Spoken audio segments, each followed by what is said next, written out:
Burridge coming in. Having said novice, he's a fine talent too. Good player. So Rashido, Hart, Burton and now Biglan's are out of this team. So a terrific opportunity for the Dockers, although Hazelby is out. Crowley, who's been a good player in recent weeks, missing as well. But they get Carr back, Josh Carr, along with, of course, Headland. As we take a look at this, come through the bat wings and away we go. Who's that? Who's that? That is Lee Van Connolly. The good, the bad, the ugly. The good Fremantle aiming for a club record 6th consecutive victory. The bad Fremantle has won just one of 9 games at Adelaide, against Adelaide, at Amy Stadium. Would drive you battier, as they say, drive you batwings, yes. The ugly Adelaide has won 17 of their last 19 games here at Amy Stadium. So it is an ugly task ahead for the Dockers, even with their good form at the moment. So it's going to be tough for them. They've got to contend with the likes of McLeod coming back into the lineup as well. We have a look at their team now. And it's a good lineup on paper. Pavlich looms as the major player. Well, he is the major player, isn't he? They're getting good value out of Murphy. Farmer of late as well. And Josh Carr, love him. The dirty, rotten little mongrel, love him. Pavlich, 51 goals for the season. Who plays on him as far as Adelaide are concerned? Maybe it could be Ben Rutten this afternoon. He seems to be physically equipped to do the job. Young defenders also stepping up as far as Fremantle are concerned. That half-back line of Dodd, Johnson and Mundy, all very good young players, and Hayden back in form as well. So a lot to like about this combination that really has got the job done. And maybe it was a blessing, some of those injuries, because they stayed with the tried and true players, Fremantle. I think they found some youngsters because a few of the big names fell by the wayside. Well, they certainly did. There's Ben Rutten on screen. There's Jeff Farmer, the whiz. He's had a wonderful form reversal, finding plenty of the footy and kicking a few goals along the way in the last 5 weeks. He was great last week, terrific. Well, we have arguably, well, we're yet to find out, the match of the round, the competition's in-form side up against the competition's best team. You're watching Sunday Football. I've been watching, I've been waiting through the shadows of my time. I've been searching, I've been living for tomorrows all my life.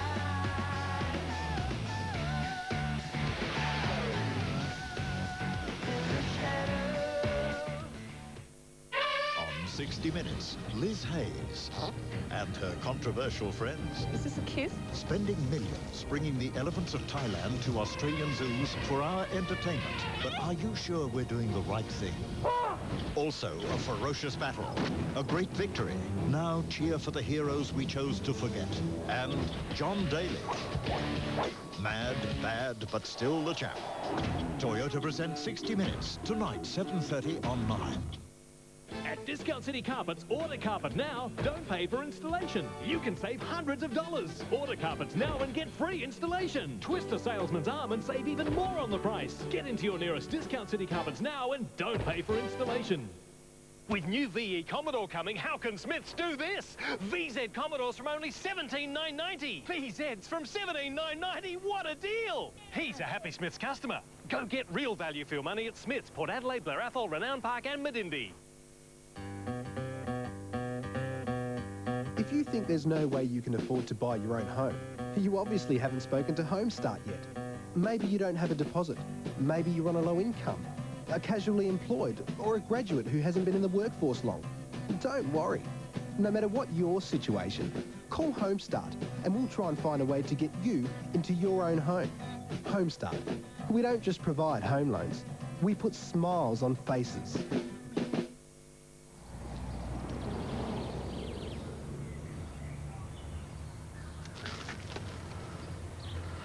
Do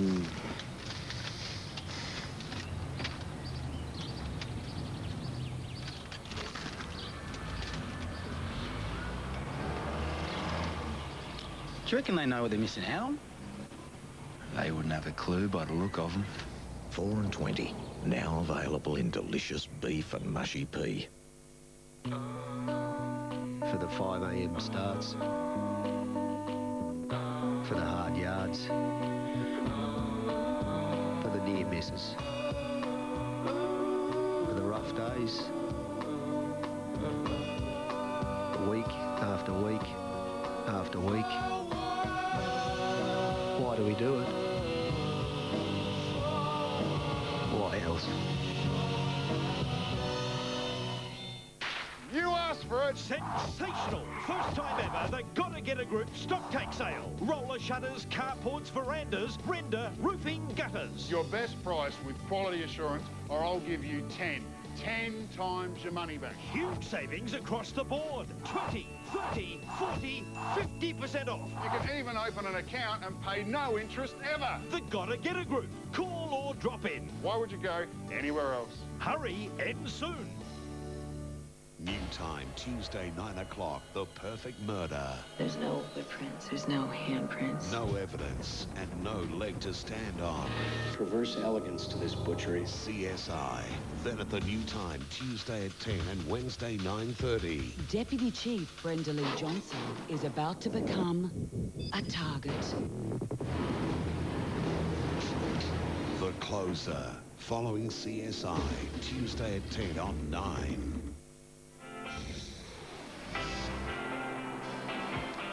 Sunday football. Tyson Edwards and Peter Bell step into the middle of the ground to toss the coin here in the game, the match of the round. Big match here ahead. Great stakes. Peter Bell wins and will kick to the right-hand side of your screen. Good afternoon to Dwayne Russell. Good afternoon, gentlemen. Pleasure to be here. Last 5 Adelaide versus Fremantle games decided by 2 goals or less. So if it's not September come early game-wise, it's definitely September come early temperature-wise. This is a magnificent day for footy. Isn't it beautiful? We were talking off the camera, and as good as Fremantle have been over the last 5 weeks or so, people still have this lingering doubt about them. Against the best team in the comp, perhaps today is the convincer. Let's go down to ground level now, and Michael Roberts. A beautiful day down there, Robbie. You've got the sunscreen on. I always have when the sun comes out, Derm, you know that, but I just noticed Mark Visciuto gone straight up into the box. He's obviously got a job today, and why not? It is such a tough game, especially with Fremantle in good form. I posed the question to Chris Conley and Mark Harvey about why they would rush Andrew McLeod back so early. They said 2 things: because of their injuries, and also that Fremantle are a major threat. They both said that. Major threat from Fremantle. This is a serious test and a serious crowd, probably the biggest crowd that Fremantle will play in front of outside of Subiaco. So a finals atmosphere, as you said, Dwayno, and also that wind's worth considering, boys. The fact that it is an advantage going right of screen. The wind is actually pushing to the outer side too, so the ball will drift across the goals when they're having shots from this inner side. Thank you, Michael. There's just a little hush over the crowd there for a couple of minutes. I think in respect for Michael speaking, they didn't want to talk over it. That's right. But it is like the crowd can sense also that this is set to be a big one. Matthew Pavlich starting inside the centre square. Opening bound Sunday football. Bright sunny conditions. Currently 21 degrees, and away we go. Sandilands up very high, knocks it down. McManus comes in. It's going to be a free kick though. Slightly off the ball to be taken by Cook. Down towards half forward. Pavlich, about 75 metres from goal. Pavlich, three-quarter kick inside the forward 50. Getting a fist on it, Bassett. Spills wide of the pack. Headland, a clever hand pass. Well, not so clever. Yeah, it was clever enough. It came to Cook eventually. Bassett. Edwards, though. Short one to Clark. Has to do it all this afternoon. At least a lot of it. Stevens to Doughty towards half forward. Timely fist from Parker. Goes after the football. McGregor charging through McManus, who was taken. He'll get the free kick. Advantage is paid. Black around the outer side. Right on the boundary. Kicks towards the 50. Longmuir from behind. From down there by the blue boots. McLeod. Edwards back to McLeod. Pushing up the ground. Shirley sold into trouble. McLeod once more. Batting the stats. Pavlich has got him. Almost holding the ball. Coughed it up. Spinning out of trouble, Johnson at close quarters. Black, Dodd.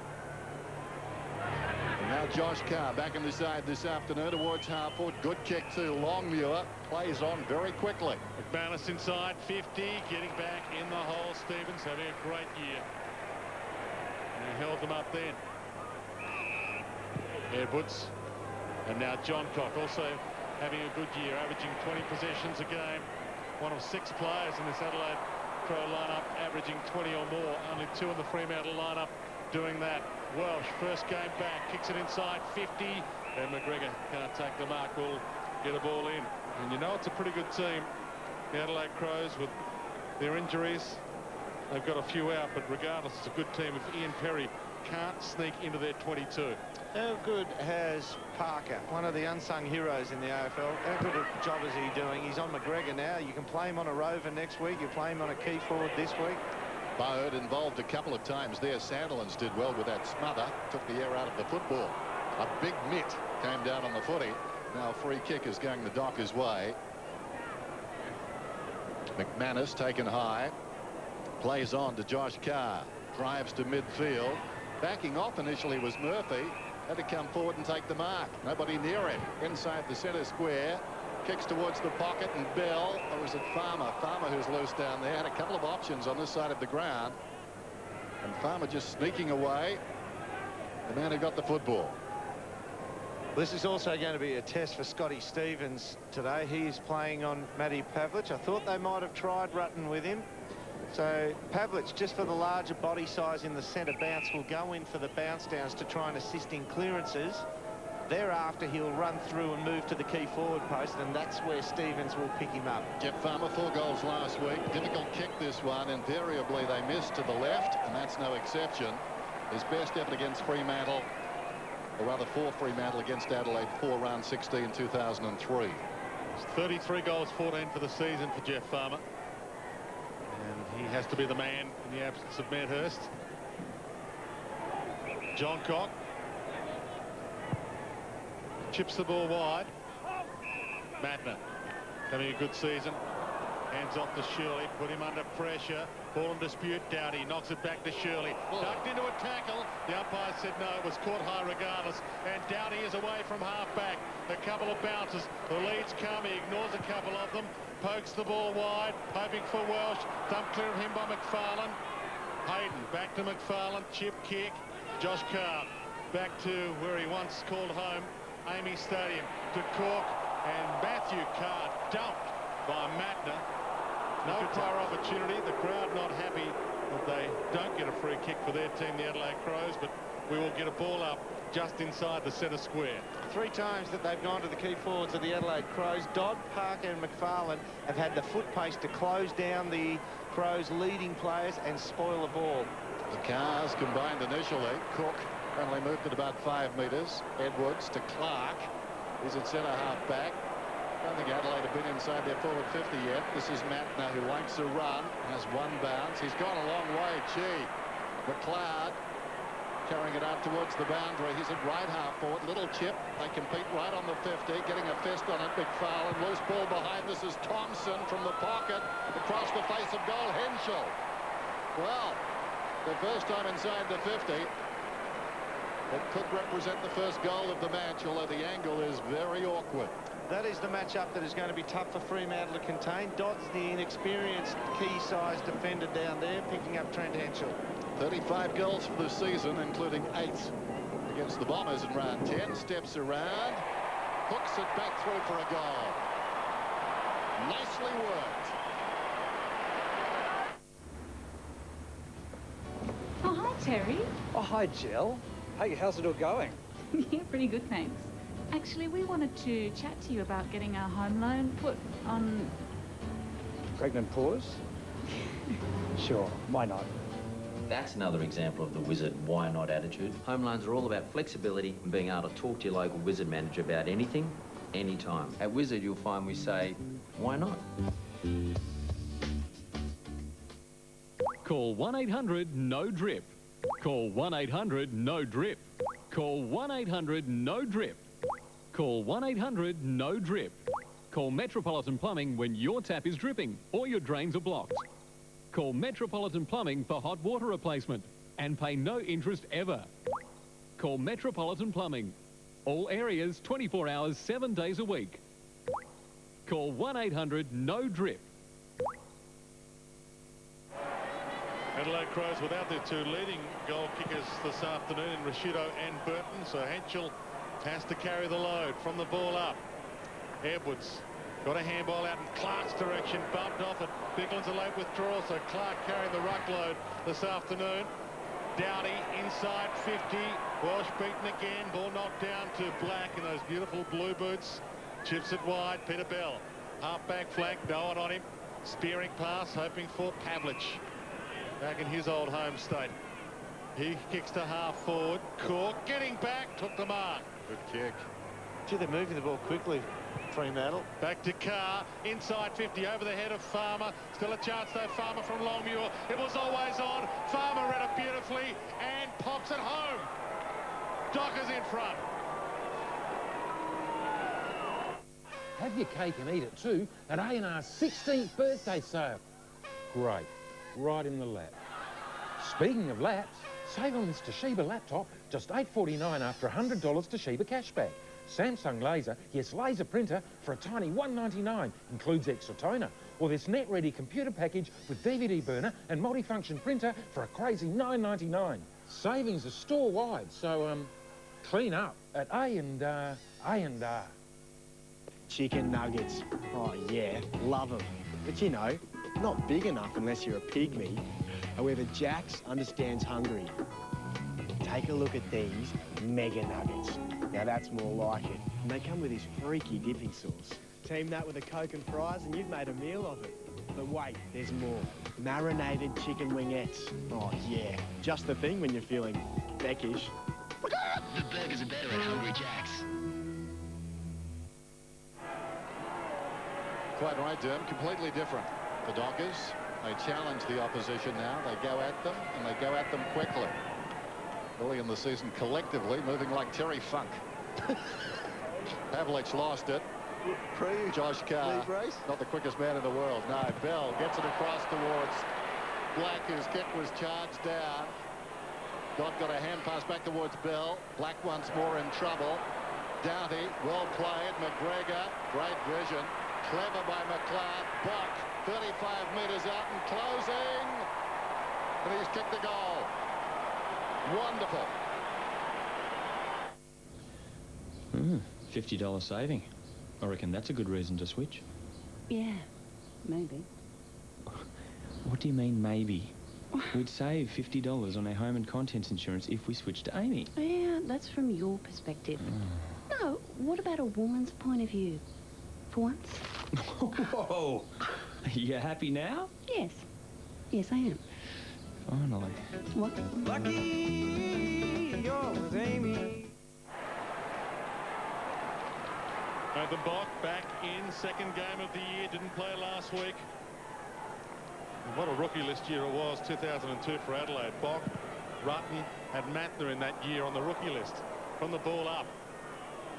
No one could get the takeaway, a massive pack around the ball. Now look at this, as we pull away, look how many Crows set up to the defensive side. And see McLeod, he is the second last on the right. He's now the last on the right-hand side of the screen. He needs a hard tag because he'll flow through and get the ball on the receive if Crows win it in tight. Shirley saw Clark in trouble against Sandilands in the ruck, so he made it a 2-on-1, and that kept the ball inside the centre square. Umpires picked a free out. It'll go to Adelaide, holding the ball against Black. Riley dishes off to the running Matner, uses the bounce. He's got Clark if he wants him. Pops it inside 50 to Bock, and he can have a crack at number 2.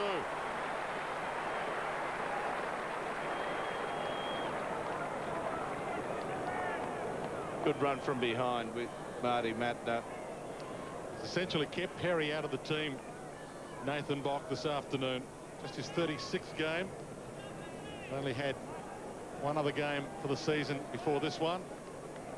And one other goal for the season before the one he kicked minutes ago. Shocker off the boot. It might turn out okay. Pack flies off hands. Bell caught by Edwards. Got it to Matthew Carr. Loops it to Johnson. Goes back. Dodd chips the kick. Black, can he get there? Yes. But he marks it half back. Here's Black right half back. Adelaide lead it by 5. A couple of well-constructed goals. Mundy. Black once more. Brown looking a picture. Towards midfield. In front Edwards, uncontested. Poor kick by Black, who's normally so assured. Edwards just pops it up, and that's a strong mark. Riley. Surrounded by Dockers. There was a lot of confidence with the kick, and Riley made it look okay. Now he's going to be kicking into a... I assume it's a strong breeze down there. Does he get some shelter, Robbo? they do get some shelter down that end. Durham kicking left to screen. As I said, the advantage is right, but it will drift. The wind is pushing across to that outer side. I'd be going at the left goal post. Brett Riley steps towards the 50. It's way out to the right, going further away from goal. Fell behind. Now a defender with a problem down there, Dodd, trying to make it look okay. He did an encore, took it out of bounds, and then realised, well, maybe he didn't sell it well enough. Sure, that was. He was trying to sell his decision then. Second act from Death of a Salesman. Reaching over the top, knocked down by Clark. Bell heads for the line and Sanctuary and gets it. Adelaide 13, Fremantle 7. Short one comes in, taken by Black, who's seen plenty of the football so far. Now, if they're able to get a quick break here, all the Adelaide Crows are up, pressing on them, and there's space if they can somehow get it 70 metres away right now within about 3 seconds. It's a wide open line ahead. Sandilands to Hayden. Again, that quick movement over the top. This is Headland going up towards the wing. Josh Carr. Edwards bearing down. Carr under pressure. Bell was loose. Still hanging off the pack, but they can't get in the ball. Shirley. Now Thompson and McGregor. Open land in front of him. Kicks inside 50. Getting back. Taking a good mark, McFarlane. He put his body on the line there. Almost left his man to go and help out against Henschel. And that's a dangerous kick, but it's okay. Hayden's taken the mark. Still inside defensive 50. 13 plays 7. First versus 8th. In beautiful sunshiny conditions. Johnson over the top to Parker. Been a great player for this club, as you said, Derm. He's almost Fremantle's Bruce Dool. You don't really hear much from him, and he's rarely beaten. Yeah, he's a super player. But he does jobs on all sizes. Yep. Been a grand player for them. They're only 200 gamer. Inside 50. Russian Court. Good tackle. Longmuir. Farmer about to pounce. 55 from goal. Little nudge from John Cock. Webster helps him out. Farmer's got it back again. Can he manufacture it to Cook? He can. And he takes the mark. 60 from goal. Pretty good mark too. Clamping the hands on that football. High ball. Longmuir from behind. Got to the contest. Ball's in front. Bell touched off the boot. Pavlich tracks it back. Farmer tries to keep it alive. Behind. Fremantle running on the breeze. Trailed by 5 points. Midway through the term. Clock comes to the interchange for a rest, and Bode goes on. Changing bees. The killer bees, Dennis. Yeah, team balance to him. Very important these days. John Cock comes in outside the defensive 50. Offhand Stevens, formerly with Perth and Sydney, drives it up towards the wing. Awkward bounce for Edwards. Bell charges in. Edwards, a terrific player, came back fighting hard, locked in there, not released. That was the sentence of refuge for every coach who had to drop somebody. Team balance. Team balance. Yes. These days, of course, a little game time too. There's another one. Black to Bell as the Bees gather around the outer side. Longmuir close to the boundary line. Rutten beat him. McLeod feeds it back. Matner chips outside the 50. Dangerous. Van Berlo came over the top. Cook, wonderful balance, stayed on his feet. He had the dreadlocks in there. He's fighting hard. That would be stiff to knock him off. And we'll have a bounce about 55 metres out. Tight pack. Sandilands reaches over the top. Matner stole it in the end, but was in trouble for a second to Thompson. Chip kick. Henschel a long way up. Good fist. Knocked it down. Ball back in dispute. Peak couldn't grab it. Matthew Cartas to Cook. High inside 50 towards full forward. Bit of carry on the breeze. Touch through. Only a behind. Then it's worth 1 or 2, that breeze that Fremantle is kicking with. You saw that time. Put it up high and it'll get an extra 10 or so metres. Well, that was good news and bad news for the Dockers, wasn't it? They got a point, but showed how strong this breeze is. Cook, not normally a long kick. John Cock, short to the pocket. There he is. Our man Bassett. 22 marks last week. How about that? Was that one contested or uncontested? I think that's an uncontested. Edwards What, 21 uncontested last week. Rutten got 15. This is Clark having a bounce, if you don't mind, around the outer side. Parker in front of McGregor. Close to the line. Parker heard the voice, goes back to Black. Sweeps it to the pocket. Johnson. Strange ball drop, but effective. Sandlands. Now, that is ambition. Decided to play on. The dog. Inside the centre square. Looks down towards half forward. They're moving it on at every chance they get, the Dockers. Stifled there by Edwards. Peak went to ground. Gathered by McLeod. Dancing through to Shirley. Spots him in on the outer side. Downey. He can take it and go. Michael Downey around the outer side. Comes back towards the middle now. To Rutten, the fullback. Steps inside the 50. Can he kick a goal? No. He rammed it in just above the fat bit. Rutten is just having a little bit too much ease on his opponent, Longmuir, at fullback, full forward. Probably need to get somebody who's just got a little bit more creativity, because he's not running away from Rutten on the lead, and when the sky ball comes in, Rutten's judging the flight of the ball better, so there's not much he can hurt Rutten with at this point in time, so it might be worth a bit of a change there. Dot to Matthew Carr. He kicked goals with his first 3 kicks in league football, did Ben Rutten, and then he was sent to fullback, and he's only kicked 2 since then. This is game number 55. It was All-Australian last year. His celebrating was weak, was it? That must have been it. Certainly not up with Jeff Farmer's celebrations. Matthew Carr just inside the boundary line. It was a good kick to pick out Carr in the end. Edlin didn't play last week. Gee, they're doing this well, Adelaide. Fremantle have been so good at getting the ball going with pace. Here he goes. Into space. Overcommitted to Stevens. And Pavlich read it beautifully. Inside 50 with a high kick. Farmer's got 3 to beat. Johncock drops the mark. Rutten takes them on. Caught. It was holding the ball. Byron Shammer wrapped him up, and Farmer wants to take the kick, but I think Shammer will get the free. He probably thought of himself, well, I'm the oxen and there's a few fleas on me here. I can take these blokes on, but one of them jarred the ball loose with contact and it hit the deck, and it's a correct decision. Byron Shammer, South Australian. In fact, he's from just down the road from the hometown of one of the greatest ever goal kickers for both of these clubs. He's a Westies boy, wasn't he? Yes. And Adelaide, Tony Modra. What a player he was. And Shammer sends it through, and the Dockers are hot with the breeze. They're back in front. Radio Rentals reckons you'd be mad to shop anywhere else. Let's check it out. Radio Rentals say they'll guarantee the lowest prices. Check. They'll beat any price. Can you rent the latest gear with no deposit? Check. Do they have the longest interest-free deals? Check. Do they have the best range? And are they now big in furniture? Check.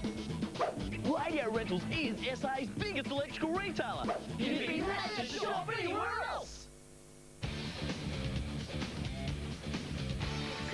With the Holden Viva range, you can go for more. Go for lots more.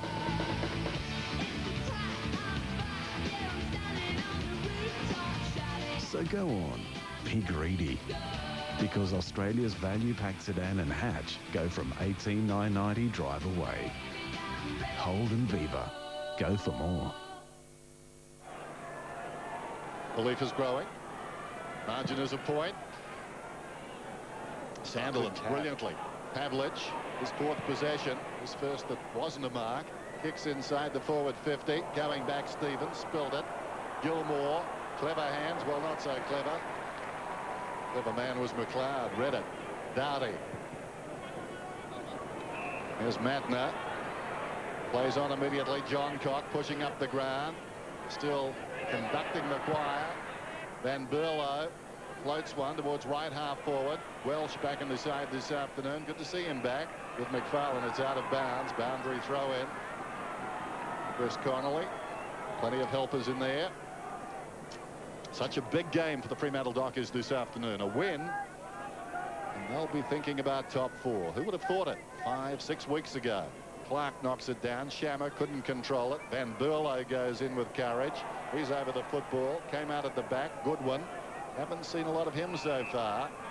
And we'll have a ball up. And they need to see a bit of him. He's averaging 28 possessions a game this year, and played every game. So they need Simon Goodwin to start getting more of it. Well, he's got one of the league's major pests playing against him, Matthew Carr, with all due respect. We'll count that kick. He got it inside 50 to Van Berlo, who kicks across the face. Only a behind. Speaking of ex-West Australians playing for the Adelaide Crows. Yes, West Perth boy. Johnson. Nice kick. Black. A lot of possessions for him. Drives around the outer side. Backing back. The Pest dropped it. Matthew quickly to his feet, but not in time. Edwards has got the ball. Kicks it beyond the wing. Mark is taken by Hayden, so both sides coughing it up. Gilmore, Bell, quick hands, nicely worked. Now a chance for Matty Carr. Runs inside the forward 50. Not a convincing kick. Put it out to the right with no conviction. Pavlich a little annoyed with that. It was neither one thing nor the other. Pass or kick at goal, really. Graham Johncock entrusted with the kick in. Another forward turn defender. Not a big presence in the zone by the Dockers. Whoa, big hit. But it was legal. It was in the marking contest on Clark. Chips it over the top. Riley, nice grab. From the wing, Henschel. Centre square, strong hands. Gets the call to play on. Edwards back under pressure. Henschel trying to make amends by mopping up the mess. Almost threw that out. Umpire said play on. Shammer, Longmuir, Shammer, McManus. Well worked. And running down the wing as he likes to do with a bounce peak. Sends it inside 50 to Pavlich. Couldn't quite get there. Diving spoil from Mattner was good enough. And Rutten, how clever was that? He just shielded the roll of the ball. That's what this rule has done. It's made our players very bad actors. We saw God before, and that there. I mean, that's what we're not after. It's a bit of, he used the Matrix then. He just pushed that ball out with his mind. Massey. Then Burlow got a hand pass out. Comes back to Edwards. He's away. Got it from Johncock. In pursuit, Shammer. Kick goes down towards half forward. Oh, good attempt at the mark. McGregor hands to it. Couldn't hang on. Hayden came hard. Now McFarlane with some time. Across half back. Dodd's got it now. Nothing much up ahead. So he comes out wide to Josh Carr. Familiar with these surroundings. Half distance pass. Longmuir. Now where's Pavlich? He's not offering. No, he'll be thinking the next kick has to go to somebody that then will aim for me. It'll take me too far from goal. Otherwise, that's a good grab by Cookie. But having said that, he'd look up now and see Cookie with the ball and think, this is not going to be silver service. He gained 10 metres there with the use of the interchange bench. Forget silver service. I'll sit down for a pizza. There's Cookie. The one with the lot Sets coming it up. They come from all directions. In fact, Rutten drops a chest mark. In the back, though, he'll get the free kick. Having said that, I'm full admiration of the way Cookie plays. Terrific. No, you love the way he plays. He just rips in. He is just completely and utterly fearless. There's Farmer after an errant kick coming out. Shammer with a chance now, tracking it down towards the pocket. Riley stayed off him initially, pulls it back towards the kickoff line. Got him midair by Murphy, and he misses narrowly. So Rutten has dropped a chest mark. He's had his problems down there in defence and gone forward and had some rotten luck as well. He hit the post. Riley's got it now from Doughty and goes out wide and finds Massey. Thinks about the handball over the top. Gives it now to Stevens. Caught by Gilmore. Run down by Daniel Gilmore, but it's holding the ball. And Bassett's gone down behind play. Oh, Dennis, turn your eyes away. Well, the ball set wide to Shammer. I want names and numbers. He's okay. He's up. He's up. Yeah. Shammer pokes it in the direction of Bell. It was barely 15. Crowd booing. Bassett still hurt. Yeah, but in proportion, it was well over 20 metres, that kick to belly. There was something there. It was soft, but it was something. And Pavlich will line up at goal. Well, I've got the name and the number, actually. I'd rather have pixelated, though. I like him as well. Well, I mean, Barry Hall got one for that. Or did he get two for that? Well, he played the grand final for that. Barry Hall got off. Fraser Gehrig it was who got one for something In fact, I reckon they should have the soccer ruling for that. I reckon Bassett should get hauled up for acting that. Somebody said, was it in play? Was it in the stadium? This to give Fremantle their biggest lead of the game, 8 points. Pavlich knows this ground well, and he did hit it well, but only a behind. So they've had some opportunities, Fremantle, in this opening turn to be further in front with 35 seconds left on the clock. Short one comes in. Riley comes back to John Cock, who kicked it initially, and he's holding the football. All right. Inside 50 so far. Fremantle 17, Adelaide 9. This is an interesting one, Durham. You're a man who thinks laterally. How do we score this? It's an inside 50 when it doesn't come out. Yeah, it's still a one play. So it's not a new inside 50, it's the last inside 50. Yep. So they've got 2 scores off the one. Inside 50. Well, technically a match, you might only go in there once and kick 10 You goals. see why I'm so confused, Durham. Here comes Farmer. Big kick. Good kick. Hang on. Blood rule. No kick. So it becomes more confusing. That's not a new inside 50, though, that he's having to kick again. No. Stepping it out now. I tell you what, if he misses here, you feel well. But why is he being forced to have the kick again? I don't know. But he does need a Tiger Woods coin, doesn't he? He's one of those guys who walks up to the mark and scratches. Just put a coin down. Now, Rodney Hogg used to put out 2 markers in his run-up. Might need to take out 2 pieces of tape with him. But he'd feel aggrieved here if he misses. But the only thing I can think of is the umpire hasn't blown time off a game. Stevens came off under the blood rule, but obviously his bleeding 50 metres away caused Farmer to be unfairly dealt with. I don't know. Farmer comes in. He'll be crooked if he's not straight. He's put it through. And that took another 10 seconds off the clock. Oh, don't you start. It's quarter time. And Fremantle, probably, well, almost, value for the breeze. Quarter time, they lead 3-6-24. Adelaide at 2-3-15. Sunday football.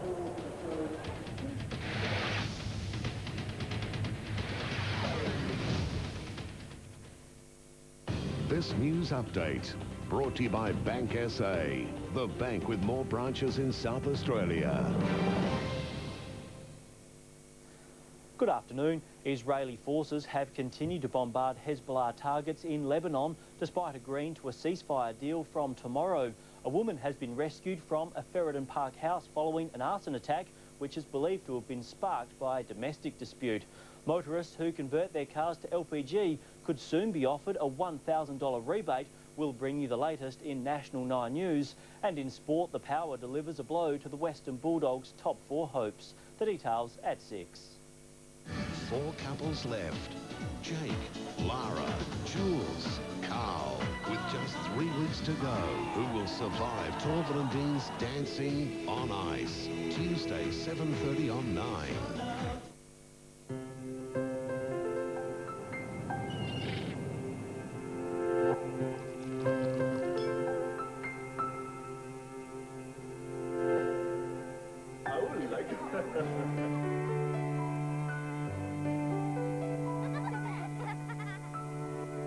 Now you can have all the finer things in life, no matter where you are. Rivergum Homes. At home, anywhere.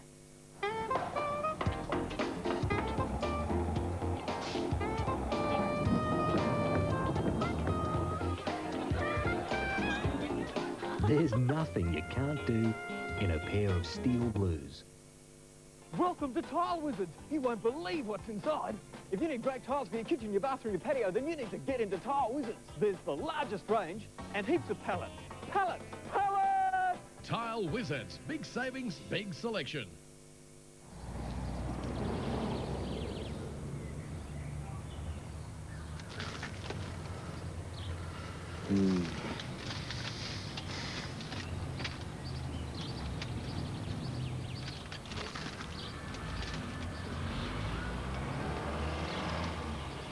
Do you reckon they know what they're missing out on?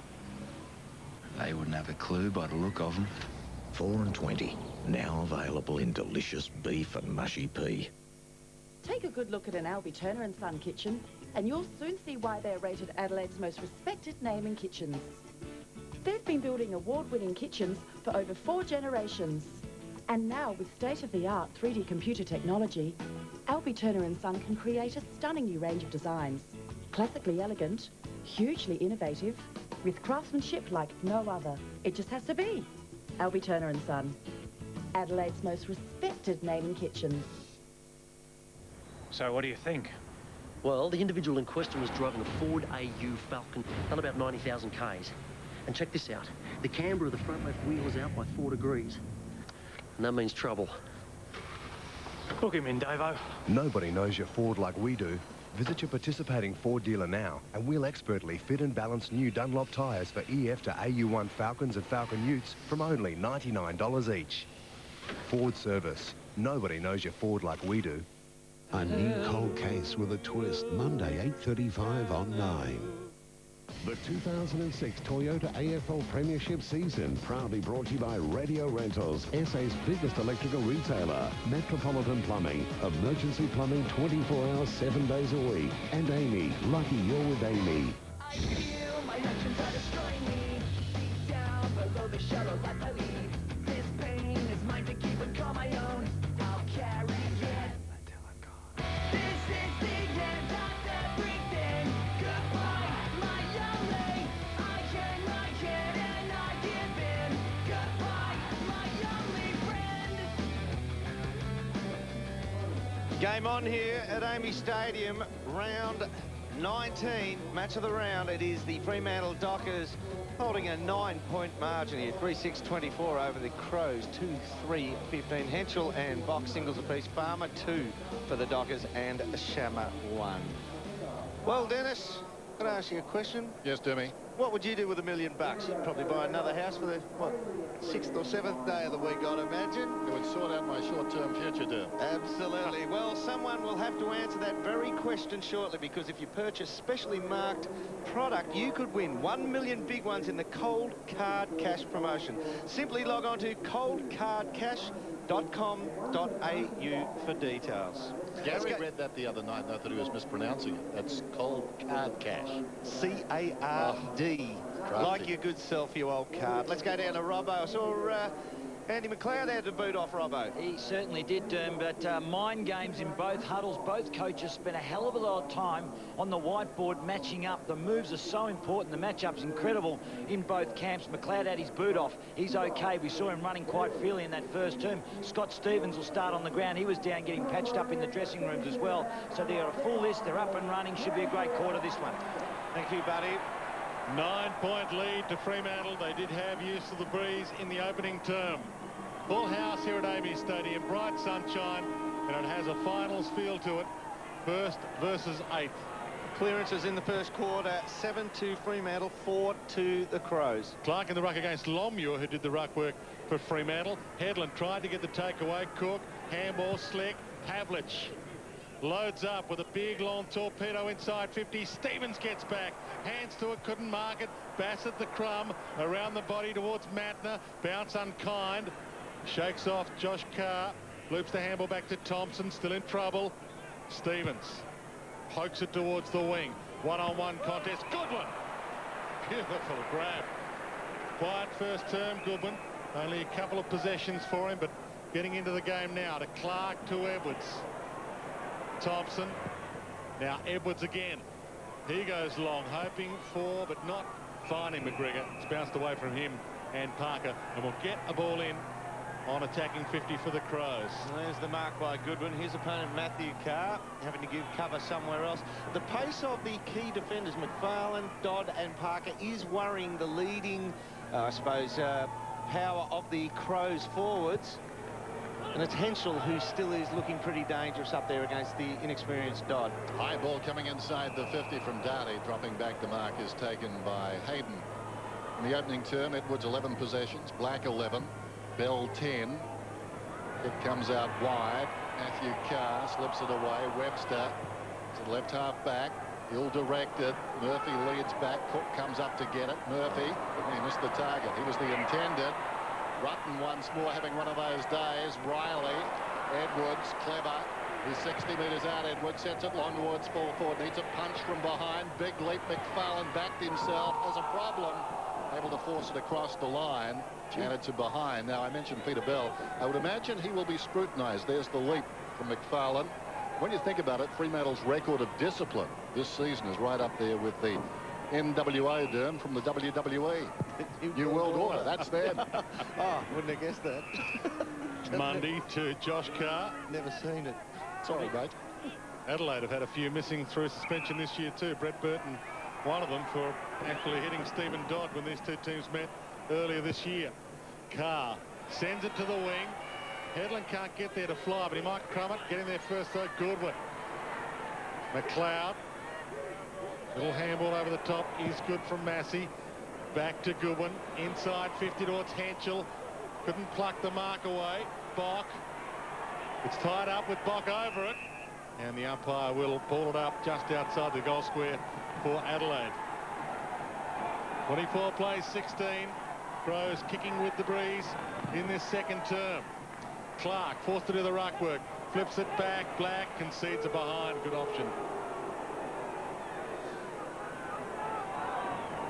A little read a statistic today. I think we've seen more conceded behinds this season than to the same time than we have ever in the game before. Teams willing to give up that 1 point so as not to concede a goal.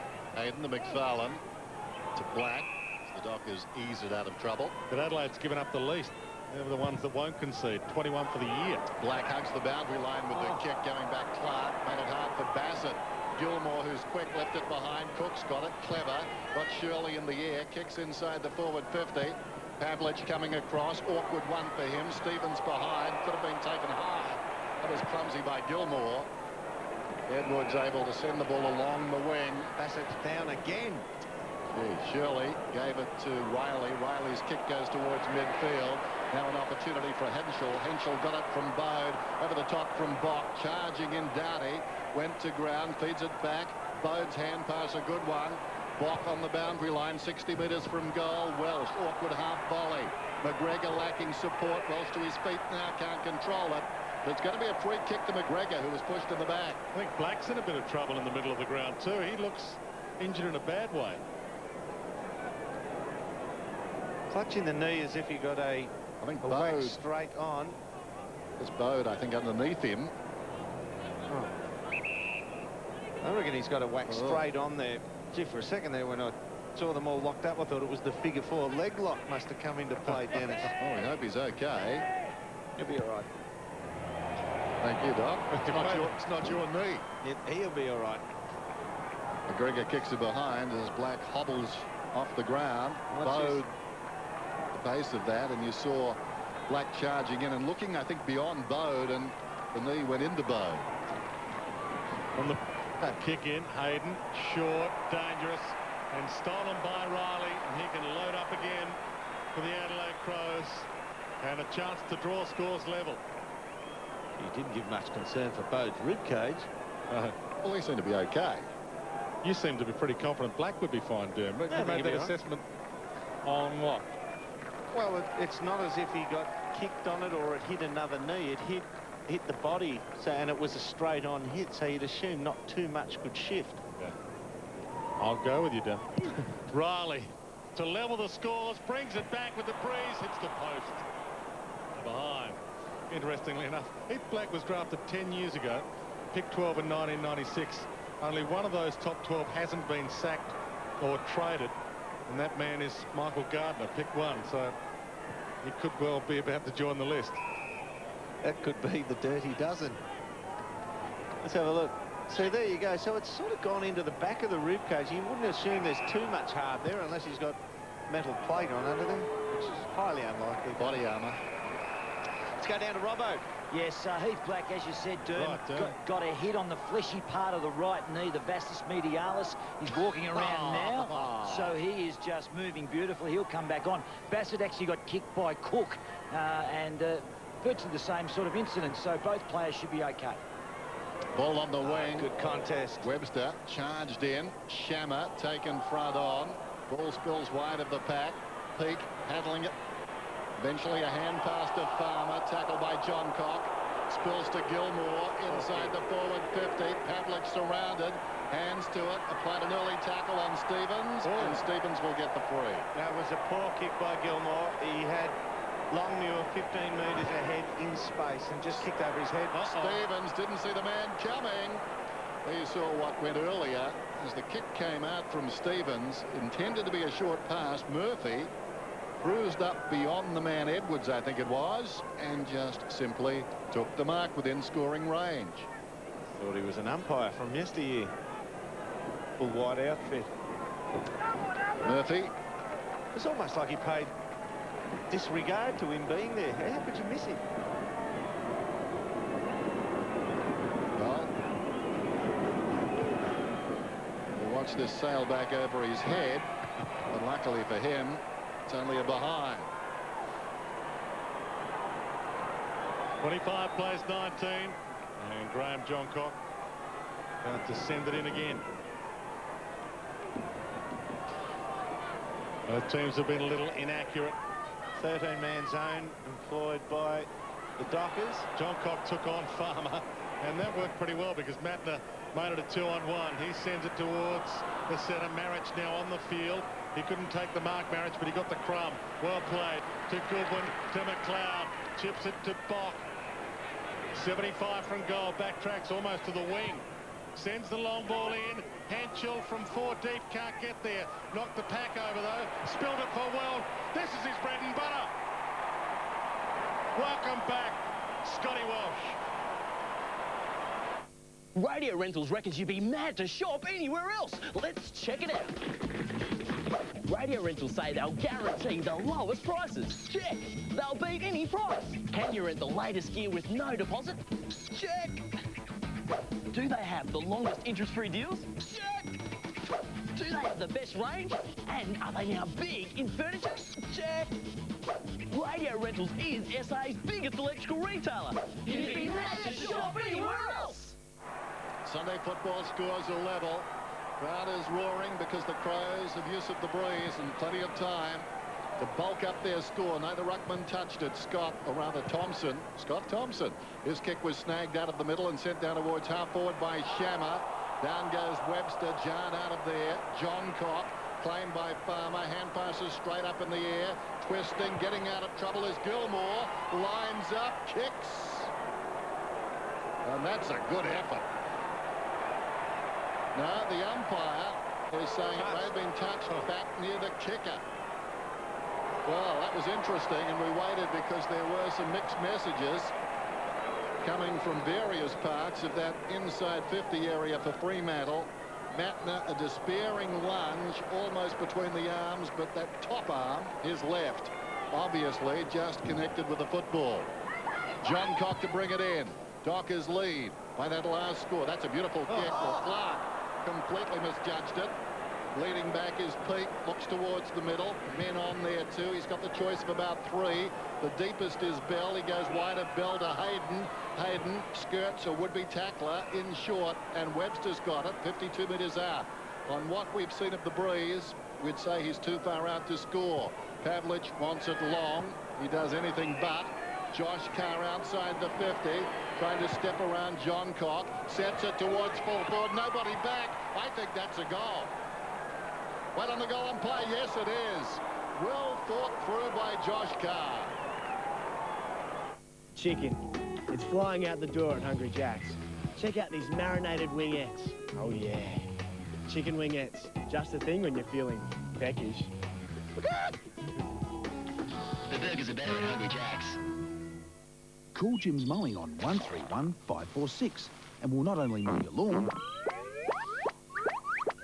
we'll also fertilise your garden. Call your local Jim for more than just mowing. Josh Carr, 32 plays 25. He's one of only 2 Fremantle players averaging 20 possessions or more this year. He and Peter Bell. And they need him to fire, especially in September, if they win this and get there. Shammer dumped, good tackle. Marriage teaming up with Scott Thompson. Put him into the turf and we will get a ball up.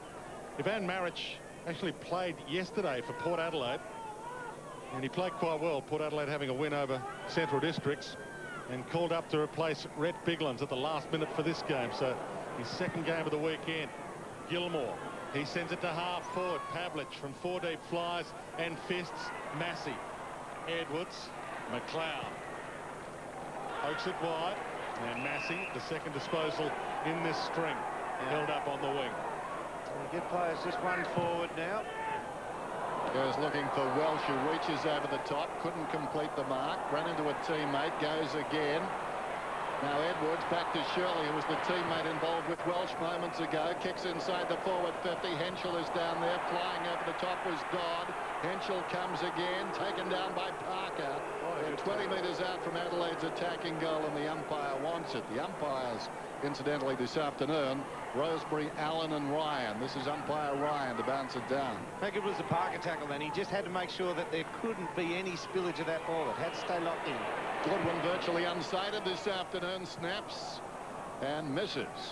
Just that Parker tackle. You can lay tackles and then just give the opponent half a chance to get the ball off. But that tackle, you could see his thought process was, no, I have to bring him to ground with the ball locked in. It cannot spill anywhere. It was just real professionalism at its best. And there's the man. Johnson to Parker. Bell spears the pass, and Shammer can run. He's got space in front. Uses his speed, had a bounce. Now McLeod comes at him, so he pops it to Pavlich. Too far out to score. Open forward line, but the Crows getting players back now. Pavlich sends a long bomb to the square.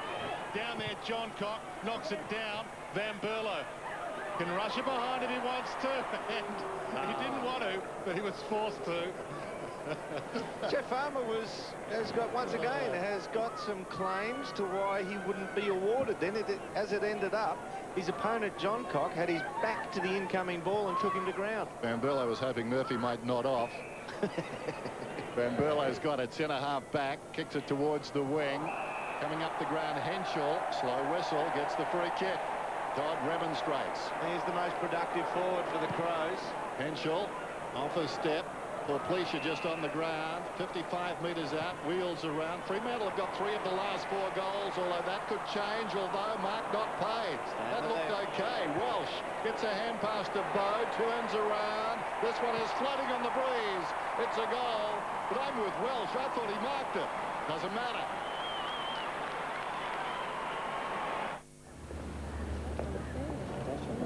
Hi, Trish.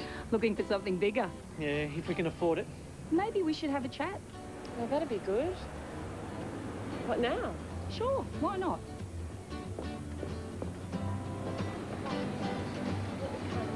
That's another example of the wizard why not attitude. The local wizard manager who runs the branch owns the branch. A wizard, you'll find we say, why not?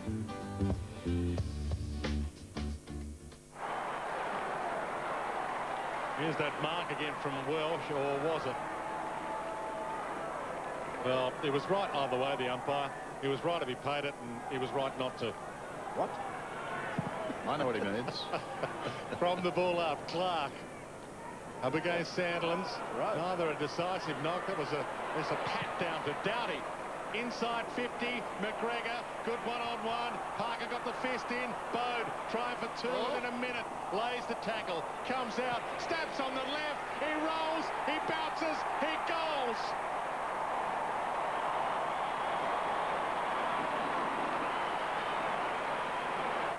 Have your cake and eat it too at A&R's 16th birthday sale. Great, right in the lap. Speaking of laps, save on this Toshiba laptop, just $8.49 after $100 Toshiba cashback.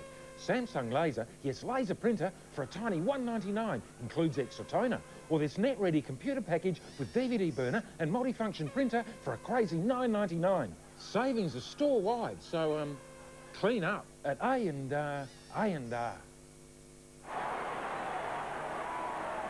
5 points to margin then. How often have we seen that? Matthew Bode getting quick goals. He's been a very valuable player this season for the Adelaide Crows. Free kick is going to Matthew Pavlich, who came up for that centre bounce. And from the centre square goes out wide. The mark is taken by Carr. Josh Carr kicked the last goal for the Dockers. Here's Peake. under pressure, but now McManus in space because Peake had 2 chases. McManus spots Farmer, not required. Shammer takes the mark, drifting in.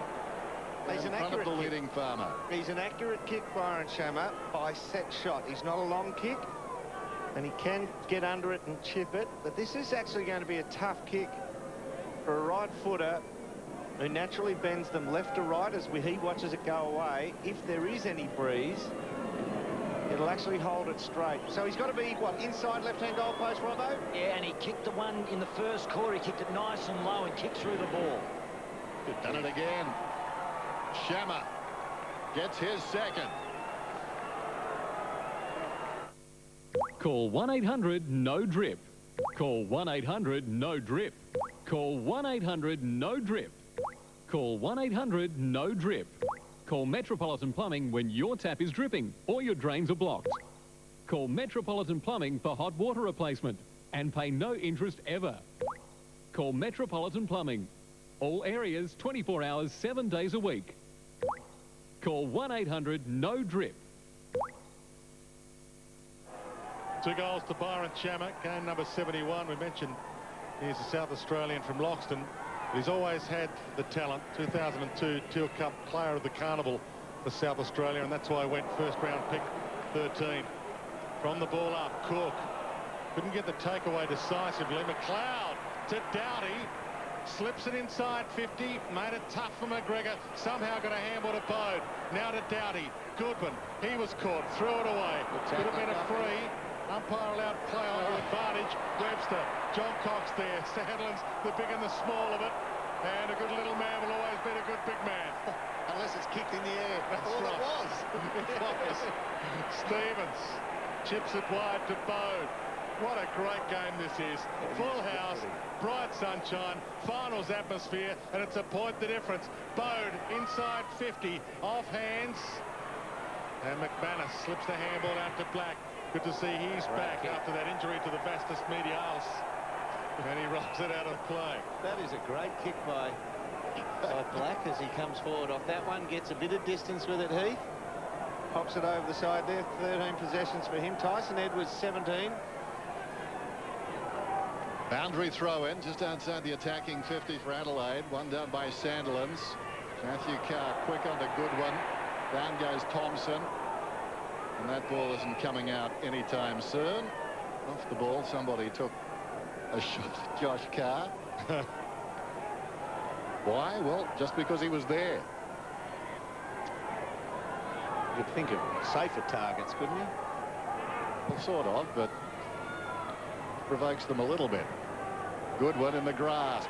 Van Berlo wanted to dispose of that. Bode could have been taken high, and I think he'll get the free kick, Bode. So he'll line up at his 3rd goal in the space of 10 minutes. He's unsettled, Roger Hayden. Just, I suppose he's like just a real nagging medium pace bowler. He's always at you. He's just always at the footy, Bode. Wherever it goes, he runs to it without fear of failure and puts himself in the vicinity. He forces you to make an action against him. Not the most dapper player. He looks like he spent the last 2 weeks of tumble dryer, but he comes in from 55 metres out and he tugs this one way right. Oh, off hands and across the line. Parker wastes no time, and that was a good option because Carr has some room to move. Couple of bounces being chased down by Thompson and Bode. Cook helped out. Oh, terrible. A good handball at the end from David Mundy. He planned it. Yeah. Oh, running big man. Peake, Sandlands, and now McManus back into the corridor. Danger. Caught by McLeod. Could have been holding the ball. Umpire said he got a handball away, but picked up by Riley. Gave to Matner. Handball to McLeod. Over the top to Bock. Can send it inside 50. Chips it. McGregor. Dumped away by Parker. He just keeps on keeping on. Cook tries to get through the traffic. Caught. Dumped. Still got it. And we'll get a ball up. 39 apiece. And we've ticked into time on in this 2nd term. Now, this is not a love-in for Shane Parker, but for a bloke who's played 225 league games, he still has amazing pace. Every time that his opponent, McGregor's got on the lead, he's been able to close the gap up and spoil from behind. Josh Carr off under the blood rule. So an enjoyable game, this one, and something it has in common with Friday night, which was a terrific game as well. Neither side dropping more than one man back behind the ball. Does make a huge difference. Over the top, Dowdy cleverly into the path of Goodwin. Hugs the boundary with a kick, awkward half volley. Thompson takes it towards the boundary, carries the Ming Vase, pulls it back towards the middle. Mundy having a fine season. Hasn't seen much of it today, but he's doing his job down there. Coming up the ground was Dodd, kept it going. Peak. Now Gilmore on the wing, drives it inside the forward 50. Breeze grabs it to the advantage of Pavlich. Won't make it from there. He's a massive kick normally, but that's as good as it's going to be going into it, I'd say, Robbo, and it'll drop dead on the line, you would think. You would think, Derm, exactly right. And they've just got to read that Breeze inside that left post. But the one with Carr, the fact is it could be a little bit of webbing on that hand. They're just patching it up now. He's okay. Recruited from Woodville West Torrens, won the goal kicking in 1999 for that club. The Eagles, ironically, kicks from 55. That is a very strong kick. Great kick. That is a magnificent kick into the teeth of the Breeze. Hills Robes and Screens, Adelaide's premier wardrobe and shower screen company. Incredible interest-free offer. No deposit, no interest ever, and 15 months to pay. Hurry, it's for this month only. Call Hills today on 131990.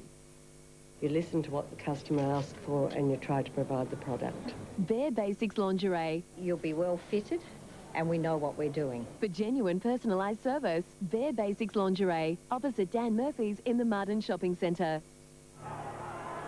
52 goals for the season now, Matthew Pavlich, with his first goal this afternoon. He's out after Brendan Favola, who leads the goal kicking with 69 from the ball up.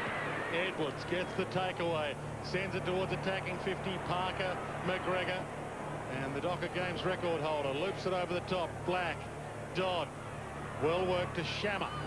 Down the outer side, spearing pass, McManus. Good build up this. Got it back from Peak. Bell. Now they're messing around with it. Yeah, that's holding it up. Peak chips it wide to Shammer, who had it what seemed like about 10 minutes ago. On the wing, sends it long inside 50, almost over the head of Longmuir. Sat it on his head, made it tough. Stevens to Dowdy, and the Crows on the rebound. Dowdy sends a long ball and a high ball, and Parker gets back and fumbles it. Too many superlatives. They got too much for him. McGregor wobbles it towards attacking 50. Bog edged out by McFarlane. Well played. Peels back towards the boundary line just in case he needed the safety. Shammer over the top with a short pass, and Gilmore gets there and takes a Welsh-like mark inches from the turf, if that. Only it was. Comes to Parker. No trouble with that chest mark this time. Great pairing today too, he and Matner.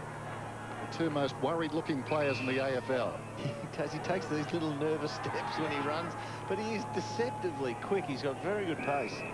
There's McFarlane. Now Mundy normally does something with it. Gets it. Takes on Thompson. Steps around him. That's a lovely kick. Hayden waited. Almost gave Matner a sight of it. Now Gilmore. Now Pavlich has got to be the target now. He can put it 5 metres or so inside forward 50. Gilmore, a long kick. It's bowing again. Side to B is on the left down there. Off hands, it comes behind the pack. Peak bounces one through, and the Dockers establish a handy break into the Breeze. Tonight on Postcards, Lisa's on Kangaroo Island in search of a hat. We drop in for lunch at a legendary Barossa eatery. And join me in the Northland as rangers at Igawata, where Adnamatna people share with us their beautiful land, their ancient culture. 5:30, Postcards on 9. Tonight, 6:30. Join us for this week's countdown. Shocking, controversial, Great story. absolutely irresistible. I felt a little guilty. Count down the 20-to-1 great Aussie scandals. Tonight, 6:30 on Channel 9. 12-point lead to Fremantle. The biggest lead of the game so far for either side in the shadows of half-time. From the ball up, Shirley tries to loop the handball to advantage, put Matner under pressure, slick to Dowdy. Sends it inside 50, Bock, good one-on-one, Mundy, you can rush it through for a behind, good option. Only a behind, and it's back to an 11-point lead. Plays on quickly to Peak. Hand off okay, although under a little bit of pressure was Dodd. Bell, Peak, Dodd, Hayden through the centre circle. Black playing with confidence, taking them all on. Sends a long ball towards full forward, and Longmuir has taken the mark, and he can extend the lead with 2 minutes left on the clock to half-time. There was a risk element in that chain of handballs, but the one thing they did, they had the ball moving in a line from their goals forward all the time. It just kept coming forward, and Heath Black was superb before he received that footy. He knew contact was coming. He thought, right, the split second I get it, I must go into my turn, but don't lose the footy in it. To make it a 17-point lead. Good off the boot. Beautiful kick. Wow. And the Dockers have the Crows on the ropes. Tonight on 9, a woman dragged from her burning home and then charged with arson, the fuel deal that could save you thousands, and the Powers' accidental hero. Local? Yeah, we're local. Are you standing too close? Is the microwave cooking you? Setting the record straight. Is it stress? Spicy food? What causes ulcers? And should men be trusted to cook on the barbie? What's good for you? Monday, 7:30 on Channel 9. Cameron Schwab on the left there, giving everybody advice this week. 8-9, 5-10. So Fremantle looking potent on the forward line in this term. Longmuir goes up. Marriage goes after the football. Johnson in the opposite direction. Riley Sockers off the ground. Bode's in front. Was being held. Goodwin tried to get it across to Doughty. Stolen away by Dodd. This is Peak. Well played by Shammer. Into the path of Dodd. Got a problem. Grasped. Got it away though. Slapped forward to Bell. Well worked there by Johnson. Now McManus in short. Coming hard, Farmer. Gee, they're playing with growing confidence, the Dockers. A minute out from half-time.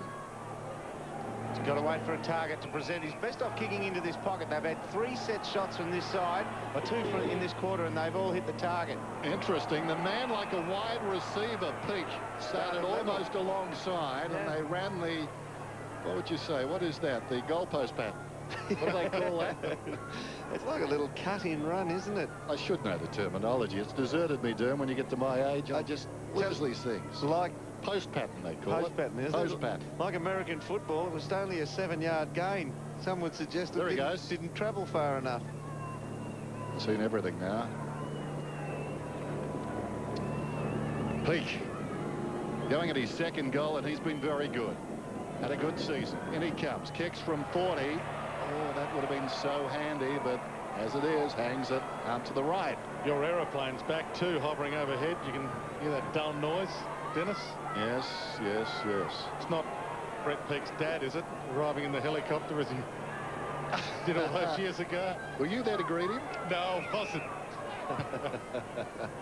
Arrived to his first training session at Geelong, of course, in the helicopter, and played that weekend, and was captain 13 games later, Brian Peak. That could be a new football team you might want to run with, Dwayne. A whole team of players who arrived at either training or the match via helicopter. Hudson at full forward, Peak in the middle. I think Jim Mayne's working on that book as we speak. They are in full flight at the moment, Fremantle. They are taking the Adelaide Crows on at their own game in bright sunshine here at AAMI Stadium. And it's a beautiful game to watch, especially if you're a Docker fan, not necessarily for that man, Neil Craig. At half-time, Fremantle 8-10-58, Adelaide 5-10-40.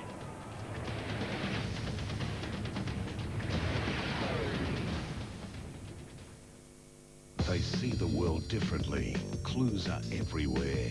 On New CSI Sunday, the branded, the blinded, the bizarre. Some kind of flesh-eating disease? Never seen anything like this. And the most horrifying discovery. Then on CSI Miami, a movie idea becomes reality. Is it coincidence? What do I know? This could be a part of the message. See the world in a completely new way with Toyota Camry and CSI Sunday on 9. Okay, who wants to go on a holiday? Get your bids in right now. Congratulations!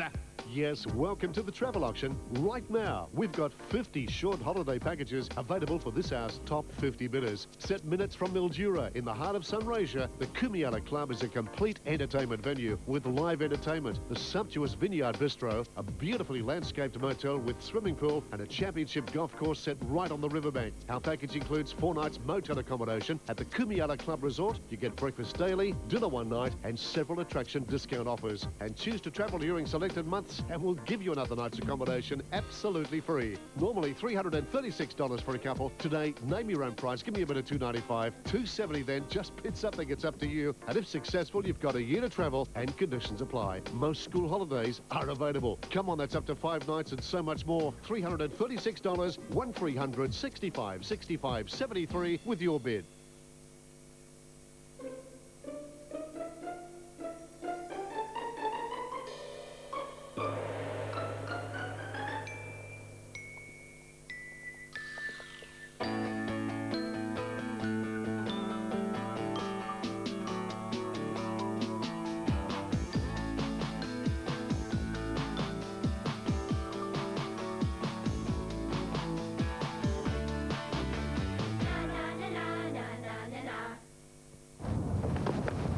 Fancy traveller? Oh, yeah. Well, over here, mate. There you go, mate. 4 and 20 traveller. Hey, Parker, we need to make up some time.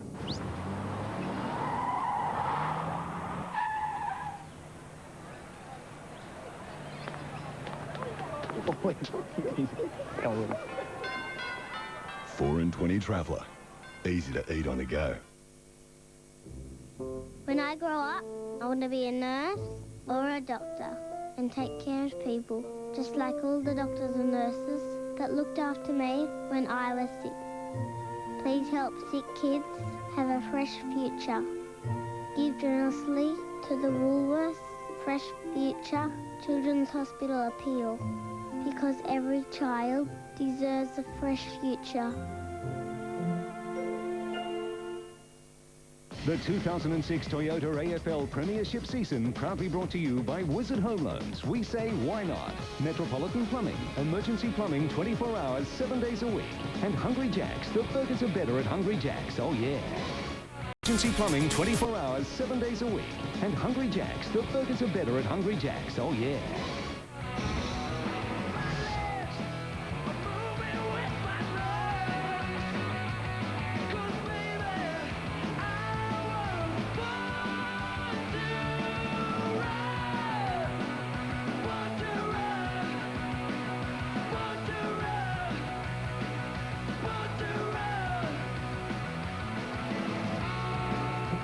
The form team of the comp up against the number 1 team of the competition, the Adelaide Crows, and it is the form team, the Dockers, currently sitting in 8th place, who hold a 3-goal lead away from home, 8-10-58 over the Crows, 5-10-40. Thoroughly enjoyable game, and the Fremantle Dockers doing very well against the Breeze in that second term.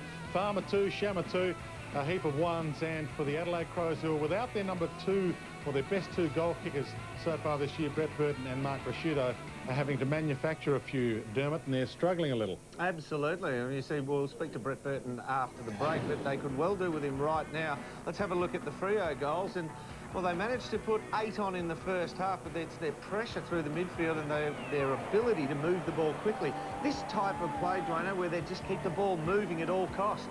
Well, it's great that they're taking the Adelaide Crows on. You see a lot of teams playing the Adelaide Crows and they try and hold it up, try and frustrate them. But what the Fremantle Dockers are doing is saying, well, we're going to play this brand of footy. We're going to take you on at your game almost. And it's paying dividends for them. Byron Shammer there, he gets one in the second quarter as well. He's been lively today. He's a good thinker under pressure. And here's the tackle, Jeff Farmer. And he gets a dress rehearsal at this one, but somebody was coming off with the blood rule. Eventually he takes the second shot. Carbon copy of the first. And what an important thing it is to be doing those things that a team needs you to do when you haven't got the ball. It's great to have the skills, and you need to have the skills, but you also need to be doing the chasing and the tackling and the pressuring. And the Adelaide Crow players, they know they're going to be under pressure every time they go near it. There was a great saying that one of my old coaches used to say, Alan Jeans, you can still be a very good player when you don't have the footy. And some players have no choice. Yeah. They just can't get it. That's exactly right. But plenty of Fremantle players are getting it, and Longmuir was able to kick this one on a 45-degree angle, and they lead by 18 points at the long break, and away from home. It's a fantastic start for them. The man who spun out of that attempted tackle to get onto the left foot and put it down the throat of Longmuir then was Heath Black. He's been on fire in the first half. I rate this bloke so highly. He is a wonderful field kicker of the footy. Always swings on the left, like most left-footers. They naturally learn as kids that they get space by turning onto the left foot, so they really use the right for balance only for most of them, but he's getting plenty of the footy. He's up to about 17, 18 possessions. And spent some time on the bench as well. We're talking about the vastus medialis. That's the little teardrop muscle that you've got at the top of your knee. It looked as if he had that corked badly and that he might not be able to play any further part in it, but he has been superb since coming back on again. That was that anticipated blind turn, because he could see with the field of vision that lay ahead of him, I'm going to receive the ball, I'm going to get some contact coming this way. So when I get it, do not fumble, go into the spin, and I'll come out of it the other. So I thought his way through it very, very well, delivered beautifully. Let's have a look at the 5 Adelaide goals in the first half. And they looked very good in the opening term against the Breeze. They looked as if they were comfortable in their game plan. They had Scott Welsh back into the team. Thompson was able to provide this one across the face of goal, and the mark for Henschel, who is third on their goal-kicking ladder at the moment, the Adelaide Crows. So they looked as if they were going to have the goal-kicking power even without Burton and Rashudo this afternoon. You look at them now and you say the one mix-up they have, or the one you'd love to throw into the mix-up up forward, is Brett Burton, because it just gives them that pointed difference, where at the moment they have leading key position players who are tall, but they get on the lead and they seem to outstretch their opponents on the lead. Now, the Fremantle backmen have the pace to shut them down. Watch the goals they kick. It is when they have had players who are loitering thereabouts. Now, this is play on, and it's Bode. He just gets to where the footy is. It's still in play. They are all snap goals, or I think Henschel took a mark close to goal in the first quarter, and it was just through loitering, and it was outstretched. You sort of outthought his opposition, but if you have all these players just on the lead and the backmen are able to shut them down, it really reduces your scoring potential. And Brett Burton is one bloke who can get around, get on the lead and mix it up totally and utterly differently. But it is the Dockers by 3 goals here in an absolute cracker on Sunday football. The man we just spoke of, Brett Burton, he's coming up with our interview, halftime interview here on Sunday football.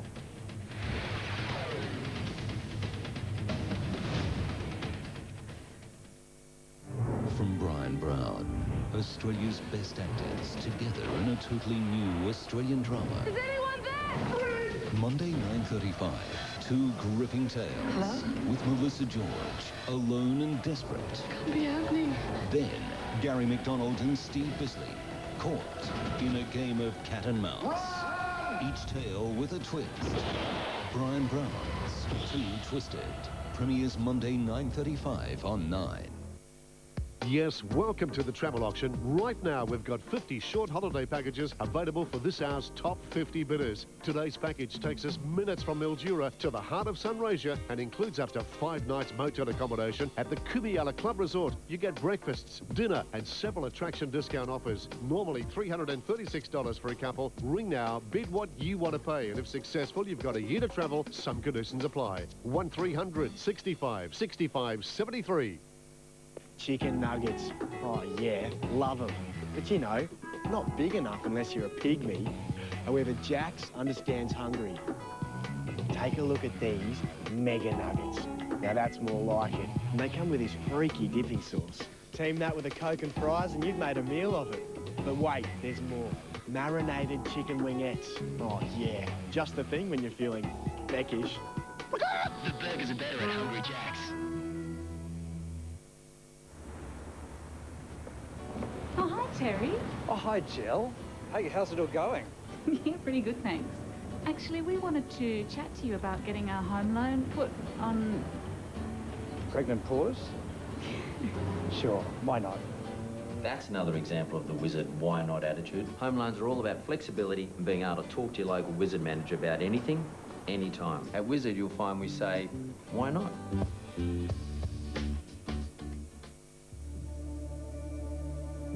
Smoking causes mouth cancer. If it didn't, I wouldn't be needing radiotherapy and chemotherapy. If looking at mouth cancer on your cigarettes makes you uncomfortable, look at another part of the pack.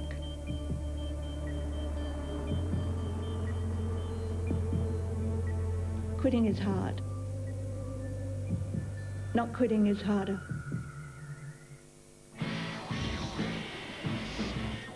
Welcome back to Amy Stadium. Wonderful day for footy, and that is what we're getting. The Fremantle Dockers up by 3 goals, 8-10-58 to the Adelaide Crows, 5-10-40. Both 2 for the Crows, and Farmer and Shammer 2 apiece for the Dockers. Well, a great pleasure now to welcome the Adelaide Crows superstar, Brett Burton. How are you going, mate? We saw you limp in on the hamstring. They said 3 to 4 week injury. How does it feel now? Yeah, it's certainly been probably a little bit slower than first expected, unfortunately. But probably get a doctor's opinion during the week and hopefully not have to go down the surgery track. But if we have to do that, then we have to do it. But if not, just try and get it right for the finals. So you had the ultrasound scan. How big a tear was in the hamstring? I've got a 2 centimetre tear, but the difference is it's tear from tendon to muscle. So I've torn the muscle off the tendon. So that's a pretty high grade tear and I guess a bit of an unusual one. If you do have to go for surgery and get it stitched back, is that the end of the season? Yeah, that'll be similar to when you pull it off the bone, probably a 4 or 5 month turnaround. So that's probably the worst case scenario, and the best case scenario would be let it heal naturally, and fingers crossed I can heal quickly. So it's a really delicate period, this next 4 or 5 days, when you find out just how bad it is when they make their assertions. Yeah, it certainly is, and unfortunately, my fate's in the lap of someone else, and we'll just wait and see what the surgeons say. They're the experts, and they're dealing with them all the time, so just to wait and see what their opinions are. Are you a victim of the Neil Craig predicted time of the year where he anticipated you're going to be vulnerable as a team because he was going to train you up really hard and then ease up 1, maybe 2 weeks out from the finals? Is this part of it, or? No, not personally, no. Look, I've had hamstring troubles, dating back from early last year and missed a game earlier in the year from a hamstring, so probably not, due to Craigie's training, but, just personally. On the team, I guess we certainly have cranked up the last month, and hopefully the boys haven't, suffered too much from that, but it's probably taken a little bit of edge off them. Is it the escalation in training in this period, as Neil Craig did forecast this? Is it the hardest you've ever trained during a season? Yeah, I'd say it was. We, obviously sitting on top of the ladder and knowing our fate, early out, probably 6 rounds from the finals, we knew we were going to be playing finals, so he had that ability to be able to crank it up, and it's certainly, you'd have to say it's the most we've trained before. I just want to ask you about this. It is intriguing to me. Is it pure volume of work on the training track, or is it more speed work orientated, just little bits here that add up? What is it?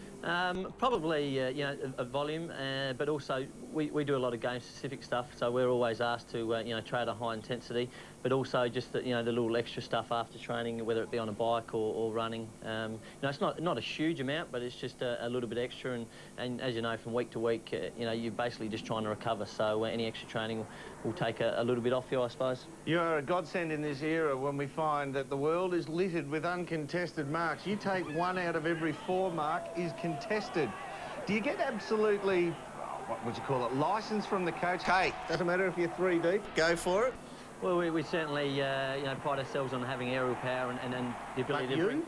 Yeah, I certainly do, yeah, absolutely. I mean, when you're in the forward line, you do have the ability to be able to do that. So, Craigie certainly hasn't checked that part of my game, and it's obviously a game that I enjoy, and I guess the crowd enjoys as well, so it's good to be able to do it. Now, I want to ask you also, speaking to a few of your teammates, a couple of the guys that I know reasonably well, they say, you're pretty captain serious about your footy. You take all the dietary supplements and your focus is unlike anyone else at the club. You are Oh, we used to have some teammates, we used to say they were on the serious pills with their footy. Is that you? Oh, look, I have as much fun as anyone else and joke around and have, you know, a good time, but at the same time, I want to get the most out of my footy, so I'll do anything, whether it's wading down the beach or, taking supplements to try and get the best out of myself. Well, mate, everyone bar the team that the Crows play the next week hopes you get back, because we don't want to have to face you, the opposition teams, when you get back and you're in full flight. But we sincerely wish you all the best in the next few days, the best resolution coming up for you. Good luck. No worries, thanks, Tim. Brett Burton, the superstar from the Adelaide Crows. Here at half-time at Amy Stadium, it is the Dockers by 3 goals.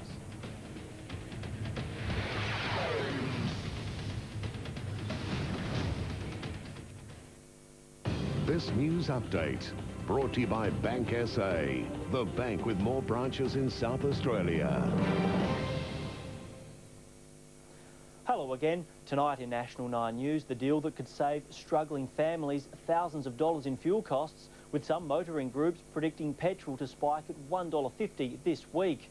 A 49-year-old woman has been treated for smoke inhalation after allegedly torching her own home during a domestic dispute at Ferreton Park last night. Also tonight, a lucky escape for a man trapped in his burning car after a high-speed crash in the northern suburbs. Plus, join us for all the day's sporting action at 6. On a current affair, the peeping Tom Predator. Now his own wife is dobbing him in. I found boxes and boxes of tapes. Also the baby makers, creating real-life miracles for women of all ages. I want another one. A current affair Monday. Right on target. Target only your grey hair with Just for Men hair colour. In 5 easy minutes, grey is gone for a natural look. You nailed me. Just for Men. Right on target. See the wonders of nature celebrated by artists from around Australia and the world. The Waterhouse Natural History Art Prize is now showing at the South Australian Museum until the 10th of September. 10 a.m. to 5 p.m. daily. Entry is free. Proudly supported by Adelaide's Channel 9. Smoking causes mouth cancer. If it didn't, I wouldn't be needing radiotherapy and chemotherapy. If looking at mouth cancer on your cigarettes makes you uncomfortable, look at another part of the pack.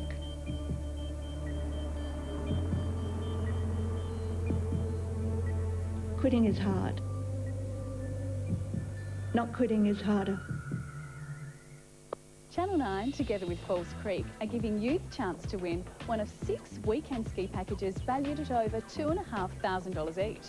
Be watching the National 9 News Ski Report this Thursday, identify the location, then call the 1900 number on your screen.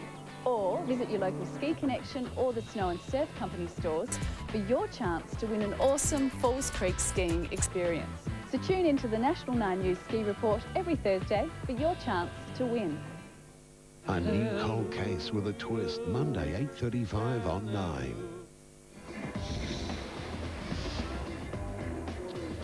Sunday football half-time at Amy Stadium. The Fremantle Dockers lead it by 18 points after they led by 9 at quarter time. Let's check scores around the league. If you don't want to know these scores, look away now.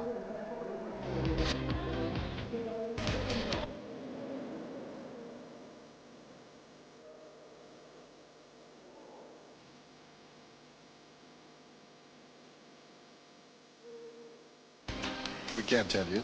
Breaking our own rules, but I did take a peek. Justin Kazitsky has kicked the goal for the Saints coming back this afternoon. Fremantle, the last 4 goals in this one as we go down to Michael Roberts. Thanks, Dan. And I'm just looking over at the bench, and Nathan Bassett, he won't be taking 22 marks, 21 uncontested this week, I tell you, because he did cop a kick in the calf and the upper part of his leg. So they're down, I reckon, to 3-man Adelaide. The thing that I liked about Fremantle is they've worked this breeze out, and they worked it out early. And you could see from Shammer 2 deliberate shots a goal, either in the first quarter and the second quarter. Straight through, worked it, kept it low into the breeze. Thanks, Michael. Fremantle's run has been good, particularly in the last 10 minutes of the first half. Opening bounce is a good one. Sandilands and Clark, they fought a draw. Edwards hurriedly onto the boot. Bode camped in front, takes a clever mark. He's a clever footballer. Wants to go. Hooks it across the body. In space, Van Berlo, 48 metres out. He may have got the early goal. He has. Will this kickstart the Crows? Have your cake and eat it too at A&R's 16th birthday sale. great. Right in the lap. Speaking of laps, save on this Toshiba laptop, just $8.49 after $100 Toshiba cashback. Samsung Laser, yes, laser printer for a tiny $1.99, includes extra toner. Or this net-ready computer package with DVD burner and multifunction printer for a crazy $9.99. Savings are store-wide, so, clean up at A&R. Clever goal from a clever player, Nathan Van Berlo. Bounce to restart it. And it'll be Carr to get the takeaway from the middle. Handball over the top to Cook. They're looking for the instant reply. Chance here for Murphy. Smother. Beautiful smother by Matner. He ran him down. Murphy tries to make amends. He makes it worse. Dowdy. No free kick paid. The natives are restless. Shammer to Cook. Back inside 50. Bouncing ball. Farmer will kick it. How do you like those? He's got 3. Chicken nuggets? Oh, yeah, love them. Now take a look at these mega nuggets. That's more like it. And they come with this freaky dipping sauce. Add Coke and fries and you've made a meal of it. Oh, yeah. The burgers are better at Hungry Jack's. This week at Right Price, out goes Nabisco Mini Ritz Crackers, 3 for $2. Out goes Berry Ready to Freeze Quelch, 2 for $3. And out goes Cousins Radiant Washing Powder, $1.79. Right Price grocery clearance stores, where you gotta go first. This is a great smother. All to no avail, though. He applies the tackle then, and probably, well, the back heel from Murphy saved him. But Fremantle got the goal. Jeff Farmer, dangerous on the forward line in a couple of respects, as Clark gets a hand pass away to Edwards. Dowdy. Now McLeod, really sighted, pushes up the ground. That's an untidy handball. Goodwin may have given away the free kick before he was going to get one. This will confuse the crowd. Matthew Carr comes to Cook. Spots a man down towards half-forward. Shammer stolen away by Matner. Hit the ground running. Hard against the boundary line. Comes to half-forward. Thompson, well, he took on the tackle in a roundabout sort of a way. Play goes on. He was very lucky a couple of times there. Edwards palms off Cook. Well played. Now Dowdy on the wing. Looks inside the forward 50. Sets it up. McFarlane. Up he goes one-handed. Knocked it down. In trouble down there. Mundy can't find a path. They will have a ball up about 10 metres inside the 50. That was the kick, and then he held on. The umpire paid the first one. Bridge down, ball knocked to Thompson. Sandlands thought he was knocking it to advantage, but Thompson stole it away, but he had a stolen black. Rifles the handball to Headland. They're inspired at the moment, the Dockers. Long kick, Pavlich and Stevens. Pavlich got hands to it, couldn't mark it. Farmer laid the leg tackle on John Cock, and the umpire did see it was a trip. Yeah, Jeff just gave the look up then. Who me? Started around above the knees and left arm went down to the feet. Good decision. Van Berlo on the other side to Stevens, who has some space to work in. Chips the kick to half forward, getting back. Johnson couldn't mark it. Tries to gather the crumb. Bode knocked him off it. Parker to Mundy. He spears it towards the outer side, and Shammer collected it nicely, but the handball not so good. It's a great game to watch. Shirley knocks it away. Van Berlo ridden in the tackle. Play on, says the umpire. Edwards got it from McLeod, gives it to Bach. And now they can reload. Matner runs through the corridor. Arrogant bounce, rides the bump, gives it off beautifully. Riley inside 50. And Welsh takes the mark, 40 out. Yeah, I think Heath Black would like that scenario again. Saw Matner coming through a bit hard. He had to lay the tackle on and accept that he was going to absorb some punishment right down his own chest, but hold the ball in. It's just a bounce off and an offload then. First game for the season for Scott Welsh. Has a goal so far this afternoon. 240 for his career, which of course started all those years ago with the Kangaroos, where he did play at a premiership in '99. But that is a behind, and not what the Adelaide Crow fans wanted. Marty Matner's the most dominant player on the ground at the moment. Playing on the back flank, he is arguably the best midfielder in the last 7 or 8 minutes of this match. Margin is 17 points on the wing. Sandilands missed it. Goes again. He's nimble for a big guy. Confronted there by Doughty. Henschel goes in. Free kick is going to Sandilands. He actually beat Andy McLeod on the deck then. And passes to Bell. Nice contrast. Down to the 50, and the mark is taken by Shammer. Shammer's kicked 2 goals. Has been handy. Play on. Back in his hometown. Nothing on. Steps around Matt. There goes the short one. Bell. Moments ago on the wing. Bob's up unattended inside the forward 50. The skipper. Now this would be a good bet here on Peter Bell, whether he can get the journey right across the line. He's got a bit of breeze behind him, but generally as a set shot, he's off the ladies' tees. And he comes from 45, just rides it on the breeze. The kick of a professional. Goal. If you want picture quality that's out of this world, see SA's biggest range of plasma TVs and LCD TVs at Radio Rentals. If it's just out, you'll find it first at Radio Rentals. Check. From all the big brands. You can pay cash, rent it, or interest-free it. Check, check, check. And Radio Rentals offers an installation service. Check. Get the big picture at SA's biggest electrical retailer. Should be mad to shop anywhere else. Missed 2 games this year, Peter Bell, but he's still the leading possession getter for the year for Fremantle. And it's a 23-point lead now to Fremantle. They've kicked 6 of the last 7 goals. Edwards. Shammer got the takeaway, though. What was it inside 50? John Cock reaches. It was paid a mark, just the 15. Handball wide. Bock to Rutten. Chip kick, good. Thompson feeds it off Van Berlo. Wants to play on, played on straight to Black. And they can reload the Dockers. Mundy gets away from Riley. Hammer to Johnson. Looks inboard. He's got Headland and Cook. And they both get a possession. Cook to Headland. Hayden. Bell slips. Headland. He can load up long to the goal square. Sees the pass option. And Pavlich marks. 20 metres out. I watched Matty Pavlich then. Once I saw that the kick was coming. Was it Webster who kicked it or Headland in the end? But I'll pick it up on the replay here.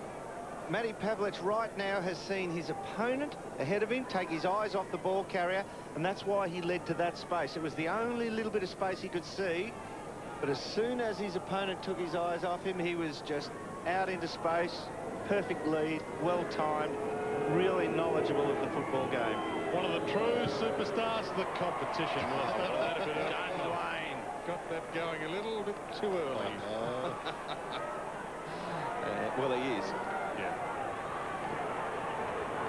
John Cock to bring it in. He's been tested by Jeff Farmer today. Not only has Farmer kicked goals, his pace has worried the run out of defence of John Cock. Massey, McLeod running up towards centre half back.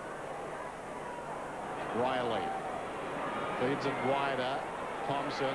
Good pressure from behind. Van Berlo's kick only went 10 metres. He was taken high, so the good pressure was good pressure, but the tackle did slip up. There were 3 genuine breakneck effort tackles then, culminating in the one by Farmer, all within about 4 or 5 seconds. No pun intended. No. That was the high tackle, the one from Farmer at the end. You know where I was Helter going with Skelter. it. Yes. There's Welsh. Takes the mark. Plays on. Back to Edwards, the man who kicked the ball to him. One bounce close to the boundary. Kicks inside the forward 50. Henschel. Sharp angle. Comes up and takes the mark. Just goes to show no side can afford to lose their top players. Rashudo, Burton, Biglands and Hart out of this team this afternoon. And Adelaide, not the same combo we saw here about a month back. They were breathtaking. So far today, they've had the breath knocked out of them. Henschel moves inside the 50. It's very close to the man on the mark. Sets it up into the breeze. It tapers across the goal front. McGregor was up there with Marich. The ball off hands and through for a minor score. Spotting McGregor makes me think that we called his name very infrequently today. Oh, he's been well blanketed. A few of them like that for the Adelaide Crows. Nice mark taken on the wing by Luke Webster. Just backward of the wing as he pokes it to Headland. There's Headland in game 123, held up, back into the team this week, and he's given them a little bit. Not a lot to kick to pass-wise, so Pavlich is the best option, and he beat 3 then. If you're going to go to a man in a contested situation, Matthew Pavlich is the man. He pokes it towards half-forward, and the mark just inside the boundary line by Dodd. Looking the goods at the moment, Fremantle. A win this afternoon, and they'll play in September. They know the equation. Dodd, well, he takes on Van Berlo. He walked to the wrong side then. Sends it inside 50. Fly from Longmuir, nearly had it. So did Massey. Rutten's got it, and he was caught a little high. And Ben Rutten, the free kick. Rutten squares the ball. Thompson. Edwards. Defensive side of the wing. Now Goodwin is on for the long ball. He goes short to Welsh. Goodwin is down near the 50 now. Welsh has got the football meantime. Across the ground. Clever kick as it worked out. Van Berlo steps around, kicks inside the 50, and Bode, the only forward really that has caused Fremantle any concerns this afternoon. Henschel's got to position a few times, but Bode is the one who's just kept nagging away, just kept with his movement. I think Simon Goodwin is coming off the ground, and so too Riley. And what a win for Matthew Carr to see Goodwin come off the ground. Check his heels down there, Robbo. I reckon they'd be like raw hamburger. We've had Matthew Carr nipping at them all afternoon. Here's Bode. Hey, Robbo's doing it. Bode comes in, kicks from 40. Good-looking kick. He's got 3. Gee, they need him.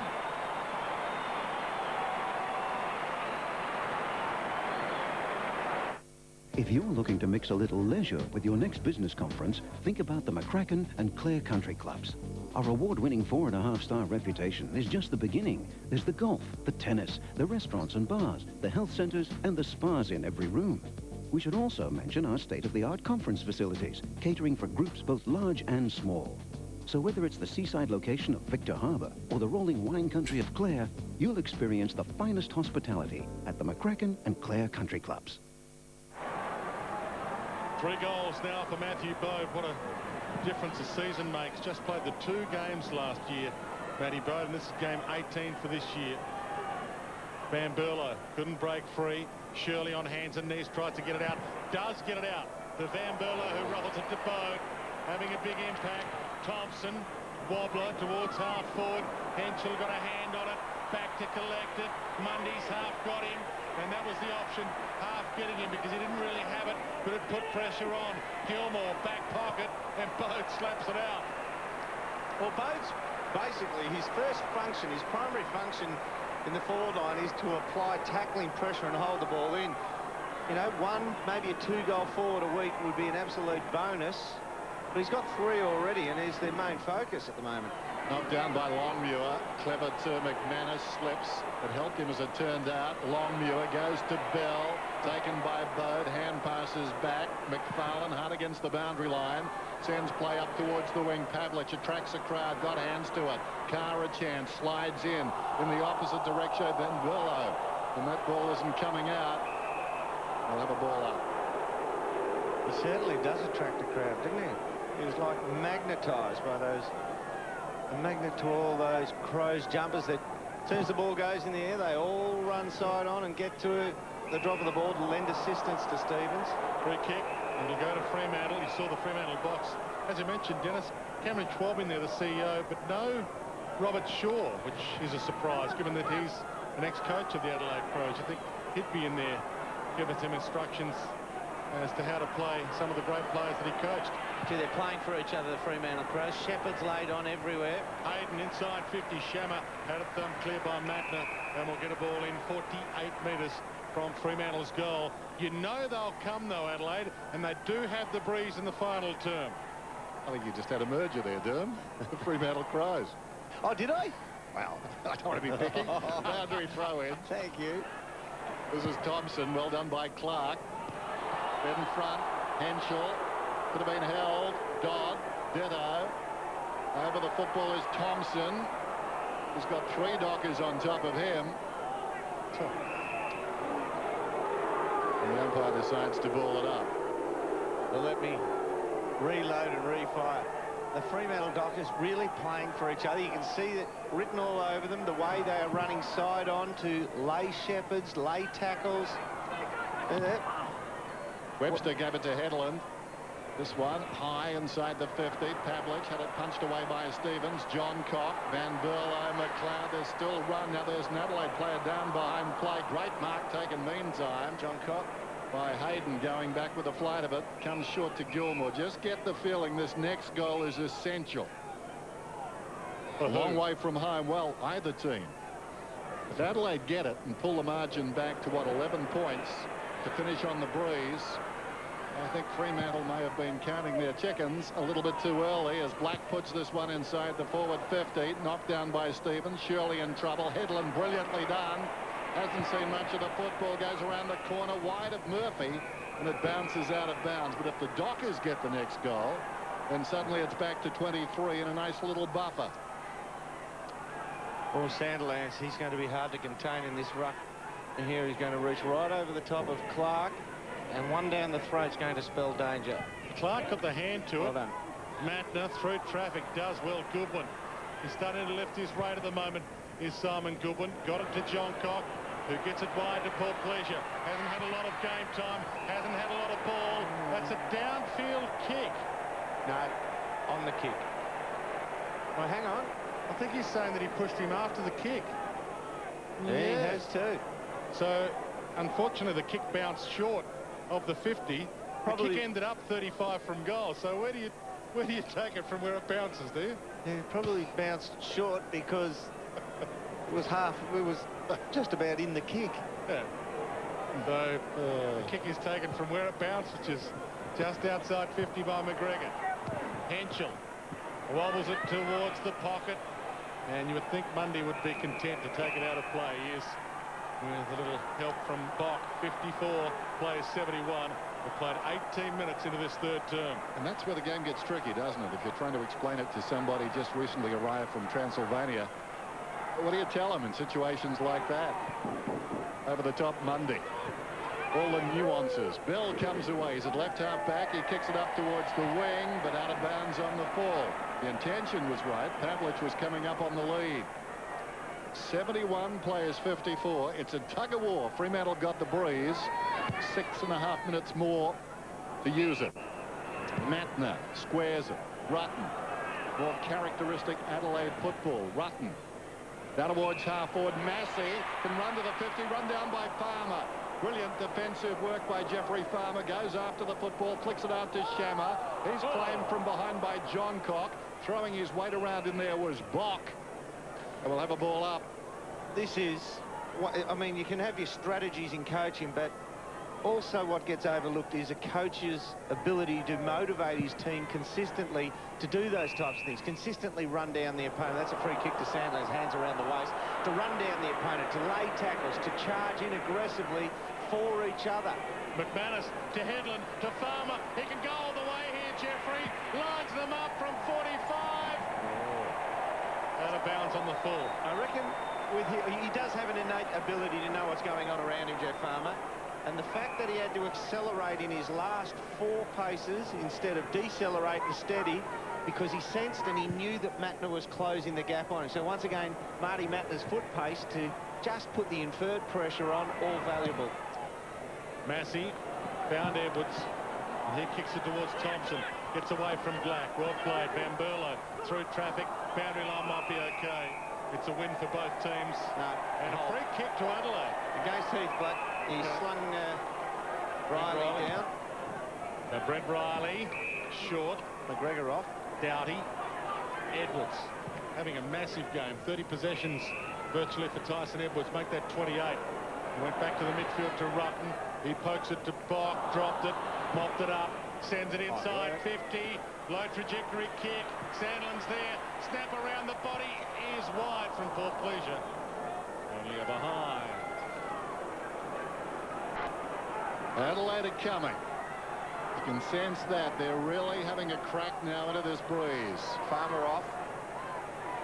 looking for a mismatch here. They've got Farmer off and Longmuir on.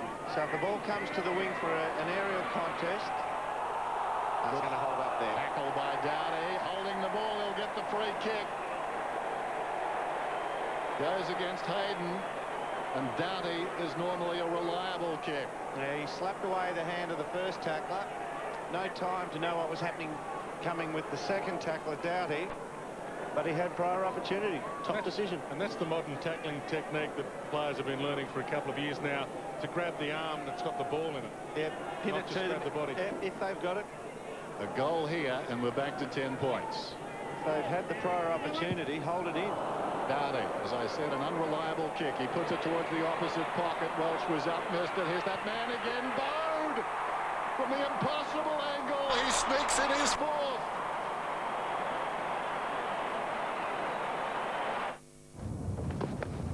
Fancy a traveller? Oh, yeah. Well, over here, mate. There you go, mate. 4 and 20 traveller. Hey, Parker, we're going to make up some time.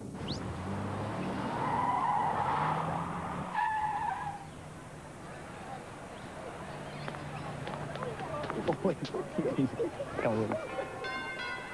4 and 20 traveller. Easy to eat on the go. 4 goals for Matthew Bode, and he could be the hero.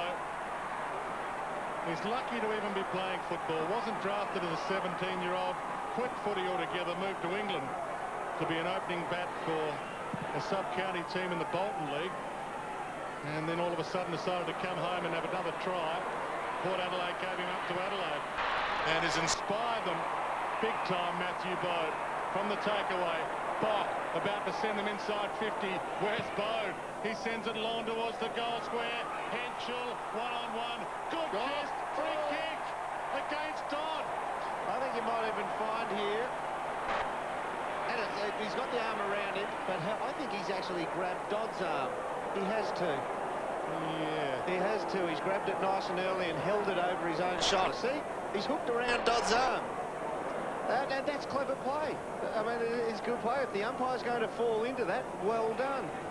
But Dodd's got the arm hanging over there, and as long as he doesn't actually make contact with the shoulder or neck, he's entitled to do that. And Henschel holds onto it and drags it down further and milks the free kick. Fremantle did lead by 4 goals earlier this term. They now lead by just 4 points.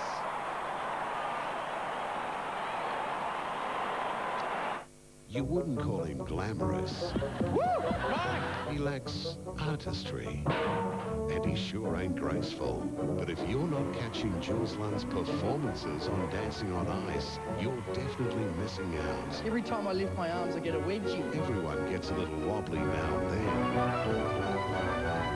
Live and extremely unstable. So you can't teach that. Colvin and Dean's Dancing on Ice. Tuesday, 7:30 on 9.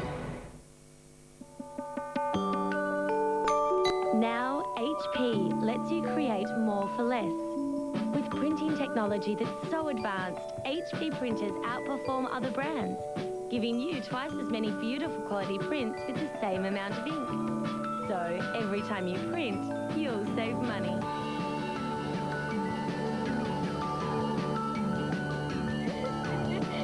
At HP, we call this fuel-efficient printing. And because of that, Muller came after. Dodd not amused. 10-11, 9-13. Adelaide playing their most concerted, most outstanding 5 or 10 minutes in this game. Down goes Goodwin, taken by Webster. Kicks inside the forward 50. John Cock inadvertently got a hand to it, but will get a free kick. That ball over the head of Cook and John Cock, so everything at the moment falling into place. The Adelaide Pros. Kick to the wing and Matner, he can take it and go. McManus stayed off him. Matner towards half-forward, chance for Adelaide to lead at three-quarter time. Bock went down, he's going to get the free kick. There's plenty of whistles blowing at the present time here. Bock short. And the marker is taken by Nathan Van Berlo. They are running the Dockers ragged at the moment. Challenged like a top team, they've responded. The Adelaide Pros. What a game of footy, though. We've seen that the Dockers have been able to kick goals into the breeze in the second quarter. That's what they will have to do in the next quarter, the fourth quarter. We wait on the shot from Van Berlo to wrest back the lead. The young man from Western Australia, drafted by the Dockers for Adelaide to lead, or rather drafted by the Crows for Adelaide to lead. He kicks it out to the right behind. Check with Marco Roberts as to what that breeze is worth at the moment. Dwayne, I reckon a couple of goals. I reckon you're spot on in that second term. All you had to do there, that was a protected area. Just go straight out down the left of screen. So a breeze worth 2 goals maybe for the Adelaide Crows to come home with. They trail by 3 points at the moment with 2 minutes left on the clock. Luke Webster. Crows are playing using their A-grade game at the moment. Anywhere forward of Webster for 60 metres would be 15 Adelaide Crow players, so he's going to have to kick to a mass. He kicks to a Pavlich-led mass. Up flies both Clark and Bob. Stevens looped over the top of the handball. Rutten tries to give the don't argue, does give it to Longmuir and gives the ball to Thompson. And now Bob spears it inside 50. McLeod got a little touch on it, tries to beat 4. Getting back Murphy, did well. Hayden to the open side to Johnson. He's got McManus one-on-one with John Cock. McManus pushed. Umpire says no free. Massey gives to Matner. He pokes it wide. Goodwin's getting there. So too Dodd gave him the push. He took the mark. 1 minute left on the clock. And the Adelaide Crows threatening to take back the lead. Does he get a punch under the armpit here? Oh, no, he gets one across the side of the neck here. I think it's a legitimate attempt on the footy, but that is going to hurt. Comes back to Matner. It's been super this third quarter, Matner. When they were still down early on in this term, it was Matner giving them a run off half-back. Here's Riley. Short one. Dowdy is about 60 metres out. Spears it hard and low, and Henschel on the lead. And just for the moment, at least, the Dockers can't play at this tempo. They have really found something, the Crows. But what a win it would be for the Dockers if they can turn this around. They will have learned a lot in the last 15 minutes. That is almost a pair of board shorts Trent Henschel's got on. Not copybook this approach. Spinning the footy, shuffling. How's the finish? I like it. This to lead. On the siren, he's kicked the goal. Adelaide have kicked the last 4 goals. Their first lead since 15 minutes into the second term, and this crowd is on their feet at Amy Stadium. 4 goals down midway through the term, and to all intents and purposes they were gone. But they're not on top for nothing. It's no coincidence they sit atop the AFL ladder. They've come storming back, and at 3/4 time, Adelaide 10-14-74, Fremantle 10-11 with their work cut out.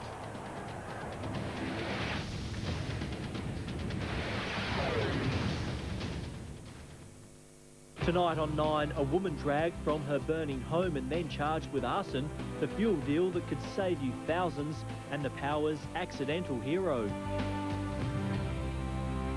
Local? Yeah, we're local.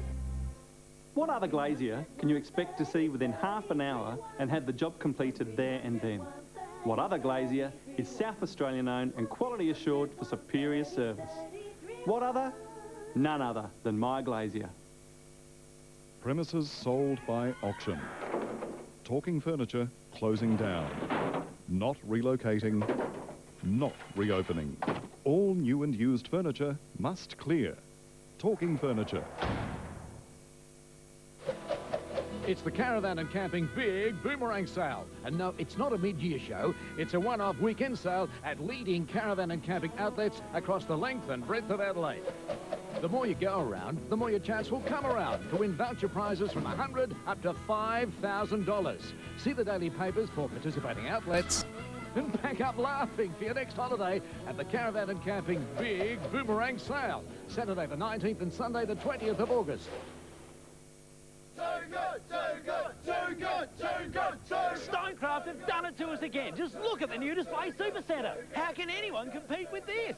And how many more types of stone do they need? Who else has this kind of kitchen and barbecue areas? Check out timber flooring, granite. Hey, you, get out of there. Ridiculously low prices on everything. They can't keep these prices up. Hey, yes, we can. Stonecraft New Supercentre, corner Railway Terrace and Manchester Street, Mile End. Hi, Anthony Toop.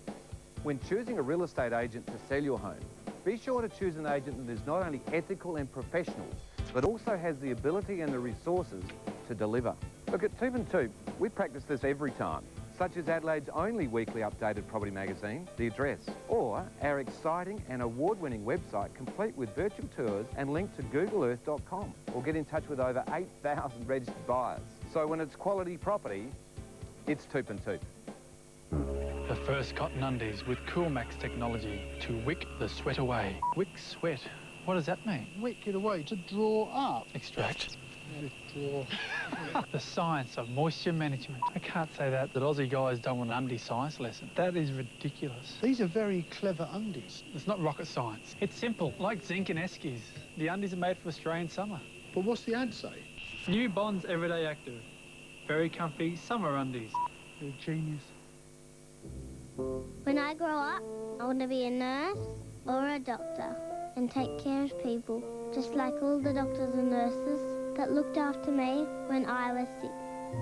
Please help sick kids have a fresh future. Give generously to the Woolworths Fresh Future Children's Hospital appeal, because every child deserves a fresh future.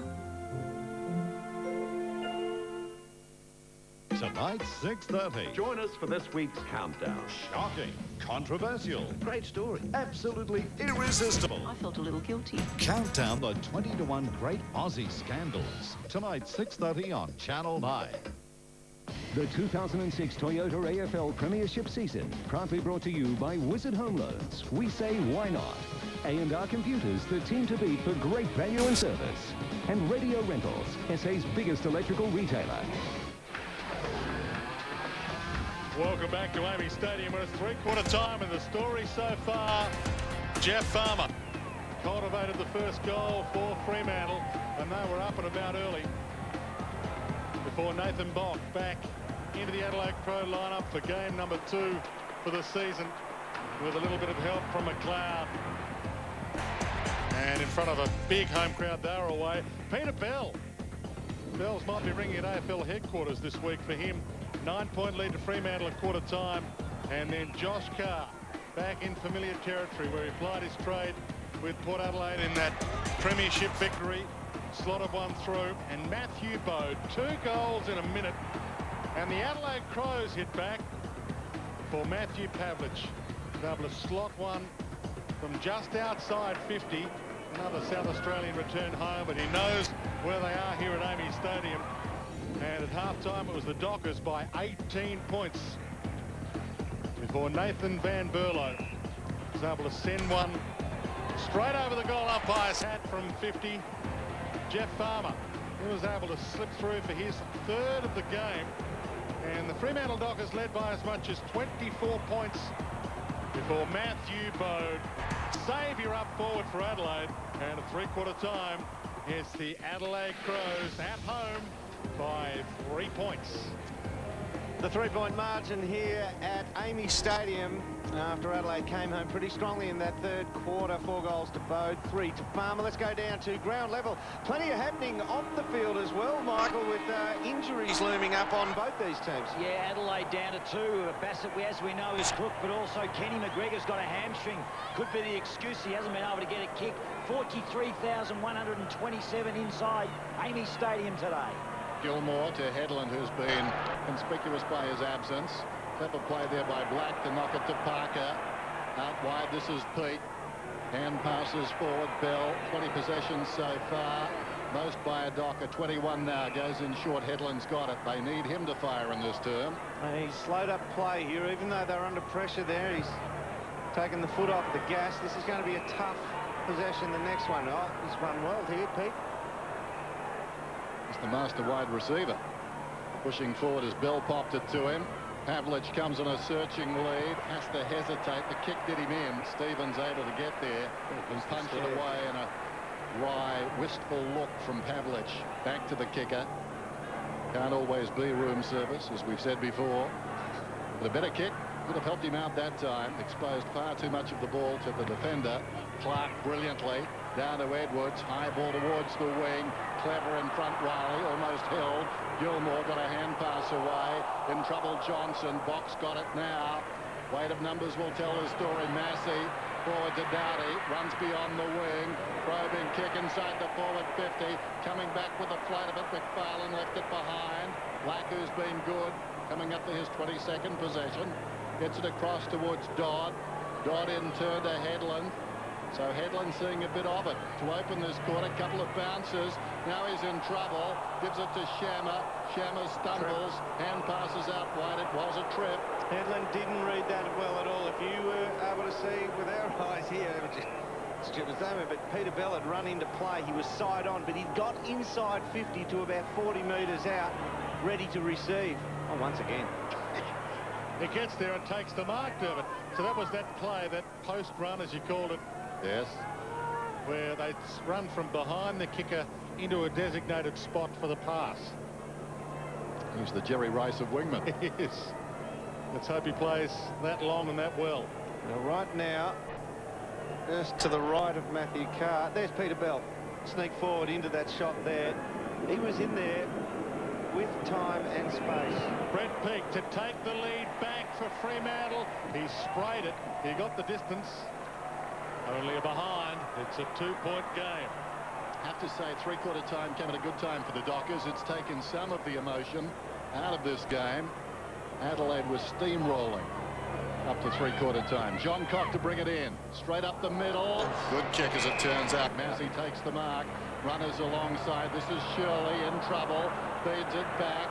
Upended was Goodwin. Coughed it up. Peake on one knee. Slips it away. Josh Carr. Longmuir. Runs inside the 50. Lines up. Not a bad effort. Just out to the right. Didn't miss by much. Shake of the head. Had every right to go for that open goal face. He sailed it through half post height. Just creeping their way towards Adelaide's lead at the moment. John Cock sends it wide. Clark flies. Headland really had no chance. Jeez, Des Headland's 2 1s in his number 11 are so close together. I thought it was Luke Webster. Massey caught, dumped. Riley can't break free. Shammer wrapped him up. Ball not clear. Box over it. He's tackled. And not enough Fremantle fans to yell ball. We'll get a ball up. You're looking at me weird because I analysed. No, that was deep analysis, but might be part of the plan. I remember Bruce Dool, his number 11, the 2 1s were about 2 foot apart. Was there a reason behind it? No, I make him look wider in the shoulders, too. I don't know why, but I just found myself playing behind him. I was going to say it. He used to read the ball a bit better than most. Sounds like you chased him a bit. Boundary throw in. Down towards right half forward. Reaching over the top was Clark. Edwards worked off it by Bell. Sliding in was Peake. Edwards, geez, a fighter. He's at the base of all of that. Number 9 for the Adelaide Crows. What a beauty. Turned 30 last Sunday. Parker has moved over onto Bode now. Hayden to the bench. Also, Troy Cook starts on the bench after having his 30th birthday yesterday. Everyone's turning the big 3 up. Yeah, me next week. Ball up 60 metres out. Bassett gone for the day. Serious question mark over McGregor. Van Berlo giving them space as though it were contagious. Knocked down by Clark. Trying to crash his way through Webster. On one knee is Doughty. Out of there by Riley. Miss Bode. Socket off the ground by Parker towards midfield. Loose ball. Who's got the pace? Johnson a bit quicker than Bach. Coming up was Murphy. Almost skittled his own man. Johnson tracks it out towards the boundary. Still going. Good pickup under the circumstances. Chips around the boundary. And Palmer's away. Oh, clever by Jeffrey Palmer. Runs inside the 50. Pulls it back for Murphy. Well done, Jeff Farmer. The golden rule of footy is you keep your feet. And Graham Johncock, he's just been done with a bit of leg strength there too. That's quality opposition though, isn't it? Yeah. I mean, Farmer against Johncock. He didn't beat some schmo there, Jeffrey Farmer. No, that's... I don't think they've got any schmoes, have they, the Adelaide Crows? No. This is a tough kick, given the situation. It's a huge kick for the Dockers season. In he comes. Good boy.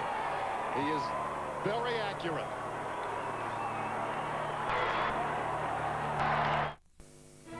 Subway Dinner Theatre presents My Hero, the compelling story about the tasty chicken and bacon ranch on freshly baked bread, swept an entire nation off its feet. Subway, eat fresh! Call Jim's Mowing on 131 546 and we'll not only mow your lawn, we'll also do your pruning. Call your local Jim for more than just mowing. White House Furniture's range of beds and bedroom furniture has to be seen to be believed, all demonstrating the fine workmanship and affordable prices we've become renowned for. White House Furniture, Adelaide's largest timber furniture specialist at Nord and Morford Vale. Crowd getting a little tense. This is also not only good news for Fremantle, but it's good news for the West Coast, who have their eyes on top spot. From the ball up. Big finish to this game and this season coming up. High tackle. And the free kick will go to Peter Bell.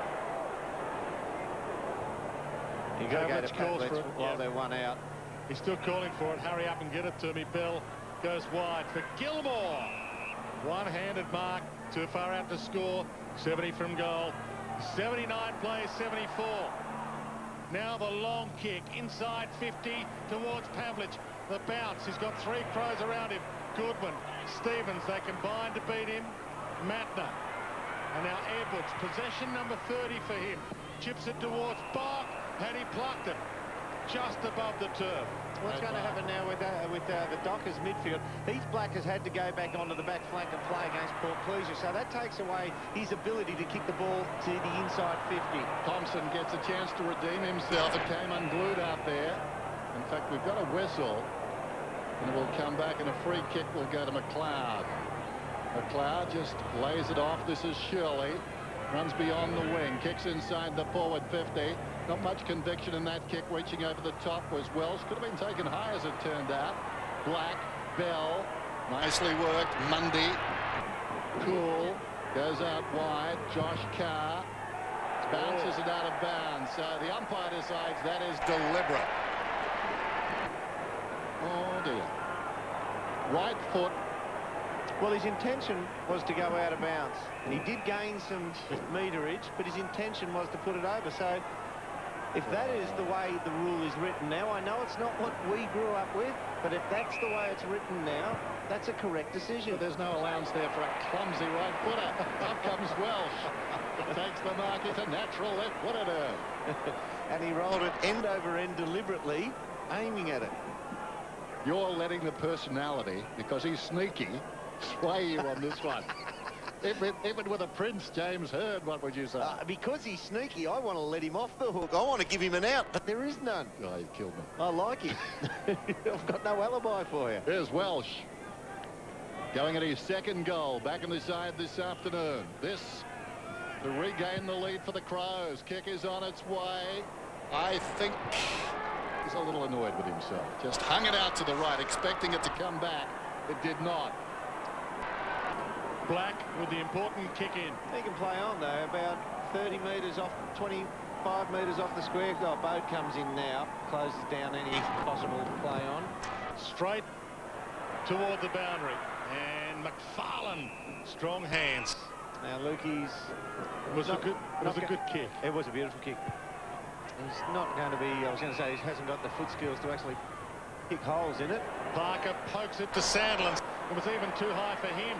He couldn't reach it. Van Berlo tried to thread a handball through. Johnson gave it to Carr. Kicks it towards attacking 50. Rutten gets back.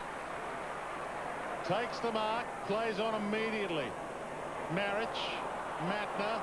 Stolen by Farmer. Kicks it back. Pavlich runs onto it. Looks up. He knows he's got it. He's got two. And the Dockers have a sniff of victory.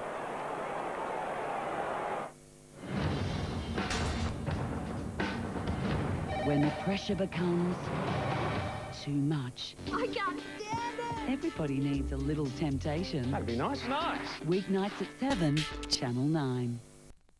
At Elliott Gardens in Port Elliot, it's all about choice. The choice to embrace a wonderful community of friends and social activities, all centred around a choice of 11 stunning home designs. So make the right choice for your retirement. Choose Elliott Gardens. Jeffrey Farmer involved in that. Matthew Pavlich kicking the goal, 53 for the season, including 2 hauls of 6 against St Kilda round 5. The Kangaroos round 8. Margin is 10 points. Clark wins it down.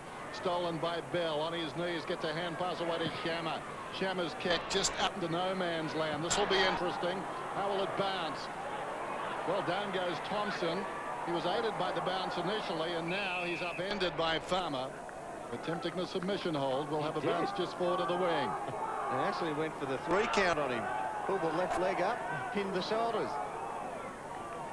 1 of 9 games at Amy Stadium v Adelaide. That is Fremantle's scoreline in the past on the road here. Sandilands knocks it down, Shirley. Too slick for McLeod. He goes back to find it, but not in time. Shammer dives in for the Dockers. And we've got a whistle. Who would have thought it? 6 weeks ago. Fremantle. A chance to finish in the top 4. Maybe a home final. Maybe a final against the West Coast Eagles. Who knows? Knocked down by Sandilands. Taken by Bell. Gets it back. Josh Carr running down towards half forward. Sets it up. Pavlich to lead. Stevens able to knock it away. Going in solidly was Headland. Coming up to meet him down there was Rutten. Out of the pack, emerging with the ball, Pavlich. His kick is wide of the marker behind. Well, I know there is the scoring in, guys. To the right-hand side of the screen, as Robbo's pointed out, it's probably worth 2 and a bit goals. But to the left-hand side, into the breeze, today we've had 14 goals kicked, and with the breeze, we've had 8. So, Fremantle kicking to the scoring end, even though they're kicking into the breeze. Ponder that one, Robin. I'm pondering, boss. John Cock wide. Mark to Rutten. He pokes it wide to Clark, so the big men have been left free for the kick-in. Clark sends it down the line. Bouncing ball, getting there first Johnson. Bock just let him to the ball. Peak, Shammer, wide again. Johnson's handball. Sandilands, not the biggest. Well, he is the biggest, but not the most mobile player to be giving it to. Carr ducks out of the Bock tackle. Back to Johnson. And the short pass to Bell is 15. How good's the kid Johnson been in these last 7 or 8 minutes? Bell tried to spear it inside 50. Matt got in the way. The Johnson kid's been very good. Peak gives it to Carr. Sized up the goals and then lost the ball. Forced to shoot the handball back. Shammer over the top. Peak. He's got some space now. Looks up. Sends it long towards goal. Matthew Carr plays on and goals. And they hold a 17-point lead, Fremantle.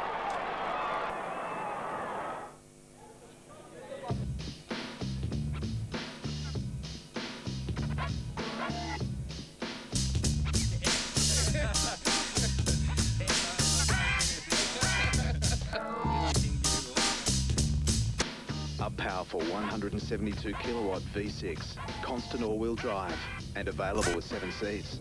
The Toyota Kluger. All the power to all the wheels, all the time. High water mark for the Fremantle Dockers. Very close. Good hands. Oh. Yep. Did he play it against the post in his hands? Doesn't matter. I think the umpire paid the mark. We'll say there was a quick whistle, Durham, and leave it at that. It doesn't matter because you just made that rule up. 6 and out over the fence. McManus, Peak, thought about knocking it to Carr, hacked out of there by Thompson. In the road, Dodd goes to McManus. The Dockers on the move again. Bell finds space down at left half forward. Looking for Pavlich. Pavlich in short makes it hard for him. Bell runs on, kicks it long down towards the square. Big pack. Headland favoured by the ball at the back. Headland reels around and misses. Some recriminations down there. Farmer has a word to Headland and vice versa. Yeah, Desi stuck up for himself then, but the handball was on. It was your handy point, though, Durham. I know you've been wanting it. John Cock. Thanks, mate. Sends it outside 50, but it won't be out there for too long. Murphy, the 1-2 to Sandlands. Murphy's left foot kick, superb. And Des Headland can actually settle over this one. Take as much time as he likes. All 7-point play, yes. Thought his way through it well. I mean, they are playing very good footy. Now, come on, guys. Am I just thinking weird here, or is that 11 on his back? Are those the two closest number ones, closest to each other you've ever seen on a footy jumper? They are. But it straightens him up towards goal here, Derm, for this important kick. And he leaves it left. He's got to spread him. Yeah, it's like an ad for Vic Roads or... 2 handy points in a row, though, for Fremantle, if there can be such a thing. I think Trooper Duffy may have done the sowing. In short, this is Edwards. Edwards goes short to Van Berlo. Van Berlo outside the defensive 50. Low down and hard, taken by Bock. Back it comes. Riley pushing up the ground. A couple of bounces, draws a man. Goes to Henschel. 40 metres out. Do or die time for the Crows. And he's missed. Gave out the obligatory whoops. Did not hit it well at all. Black finds Peake. We've played 17 minutes in this final term. Peake chips it back to Parker, and he holds it up. McManus further on. And Murphy down the line. And he takes the mark, does Murphy. They're caught in two minds at the moment, Fremantle. They know they can't be doing anything silly at this stage, and let the Adelaide Crows get a goal to still back some momentum, but they still need to play the beautiful play on footy they've been playing to get this lead. Hayden's got it on the wing. They've seized up here a bit now. He's looking really long. Maybe he might be able to get to Pavlich. Not yet. He pokes it. McManus is forced to go. Ball thumped clear by Mather. And we will get a ball in. 94 plays 76.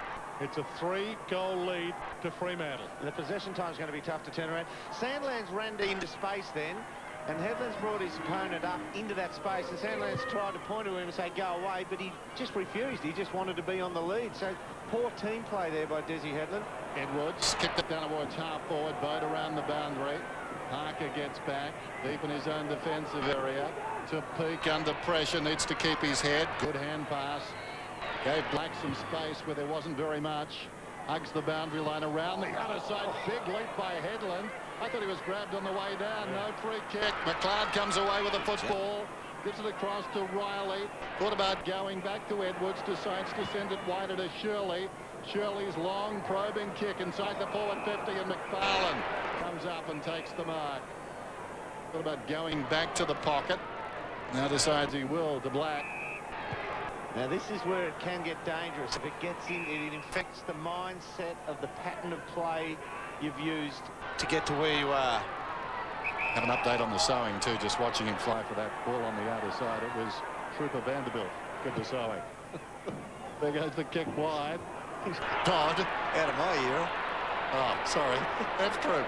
Oh, man who kept guard. Who says I'm done? God, little 1-2 with Johnson. Johnson spots a man. McManus needs to be precise. Well played by Doughty. Got it on the ground. Runs towards half forward. Stops. Hand passes back. This is Thompson. Thompson sets it up for Pleasure. Oh, well done, Black. Able to knock it down to his own advantage. Presence of mind to go after it. McFarlane needs to be careful. Just walks it across the line. But the Dockers seem to have weathered the storm. Big jump here. There's the drag down you were talking about, Dennis. Yeah, unfortunate. Unlucky not to get one over the neck here, because he was dragged down by the neck. Free kick should have been awarded there. 3 unanswered goals, and the Adelaide Crows would be in the lead.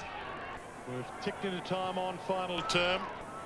Parker has it in the back pocket after getting it from McFarlane. And now they're playing the chip start game. We probably haven't even sent out the message to play this. It's just instinctive as Adelaide go man-on-man and press. Clark flies over Pavlich. Takes the saving mark. No Reb Biglands this afternoon. He's virtually had to do the job alone. Clark sends it towards attacking 50 for Pleasure. Gets there just inside the boundary. There's a gettable kick here. If he just hangs it out a metre or so in front of the goal face. That breeze, Robbo, I reckon there's a give of about 2 or 3 metres over a 50-metre journey. It said this is an open goal for him. Yeah, but he's got to make the distance, Dermot. It's really hard out of this pocket. Seems to go down into that pocket there. But, yeah, as you said, you've got to hang it out, hit the goal square. Well, he kicked from 40. You'd think he'd kick from 49. So if he gets it right, it will open up for him. Close to the biggest kick of his career. Brings it back. Not enough. And the mark or a behind. It's a mark. Sandlin's appeared to mark it on the line, but it's been given a behind. Gee, well, if he had got it out there to the right, that's a lot of ifs, then, I know, but if he had got it on direction, that had all the carry it needed. Bell's got it from Mundy. All the time we've been coming here, haven't seen too many goals out of this pocket. The one that Bell finds himself in, and after him, Black with the football.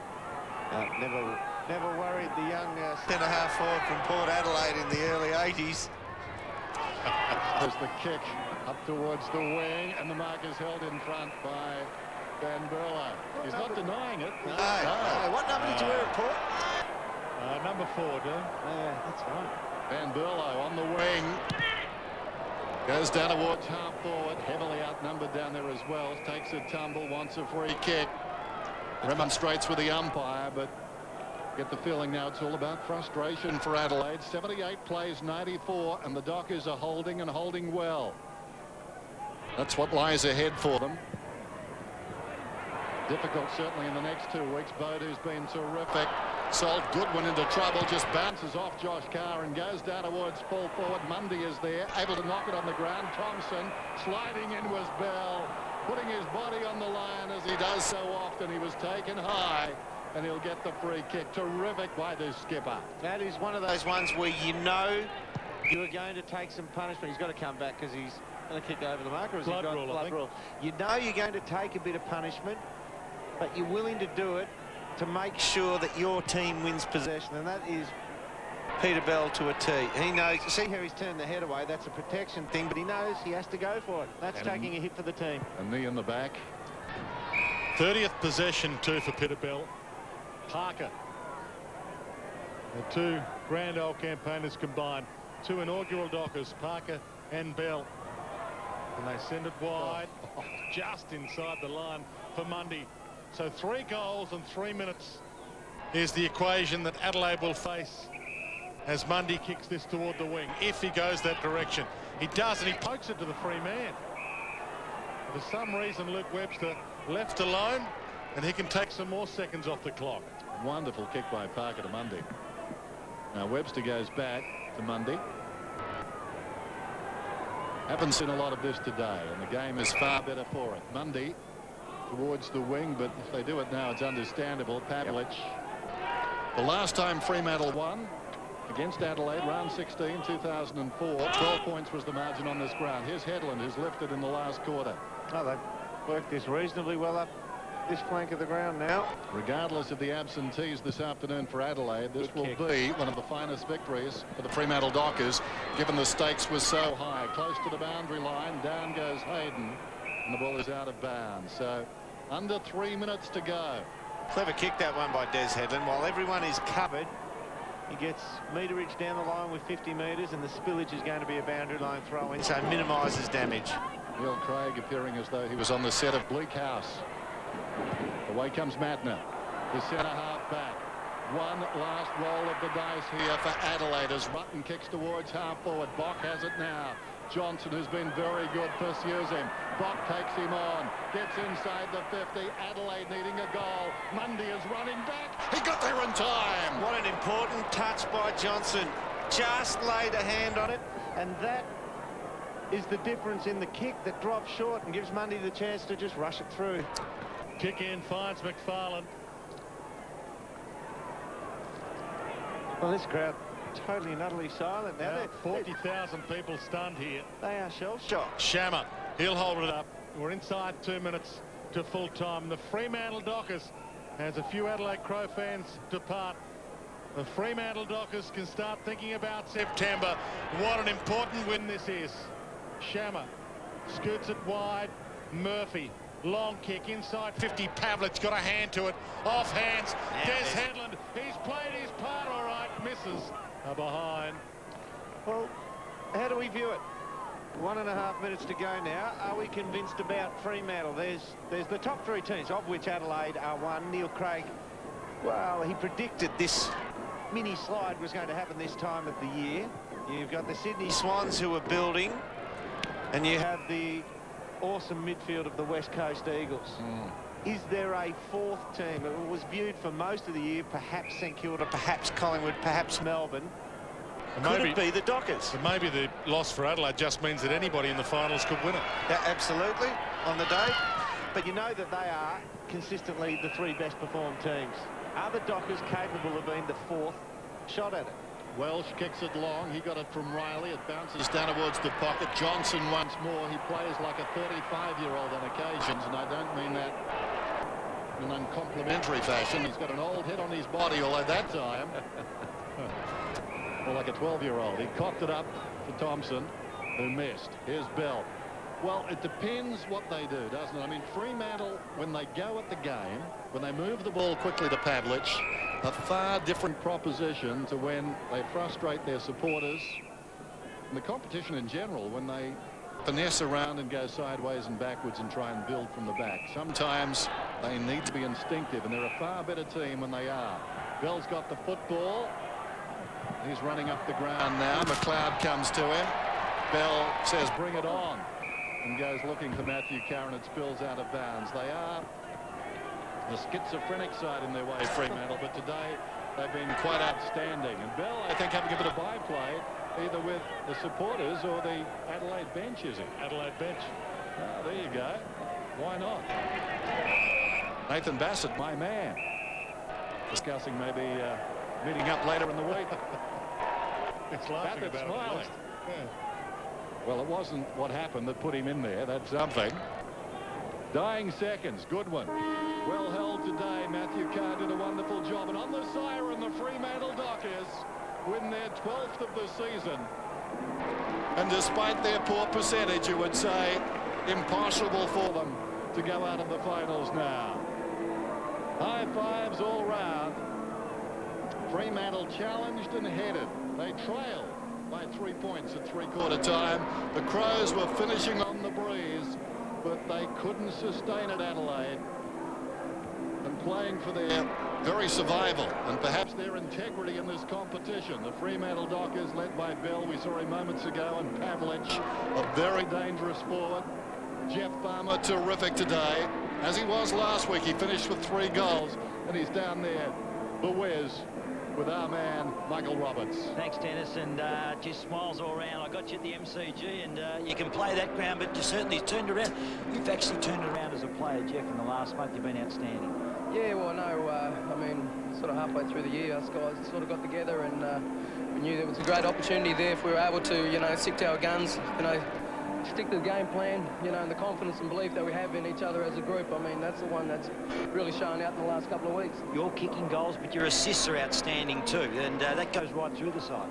Yeah, no, I mean, in the end, you know, I mean, you have a look at the forward line, there's plenty of guys that can do the job, you know, and, you know, I sort of don't get as much credit as, you know, kicking the goals, but I mean, I enjoy trying to set my teammates up because there's, you know, big potential in terms of being able to kick goals.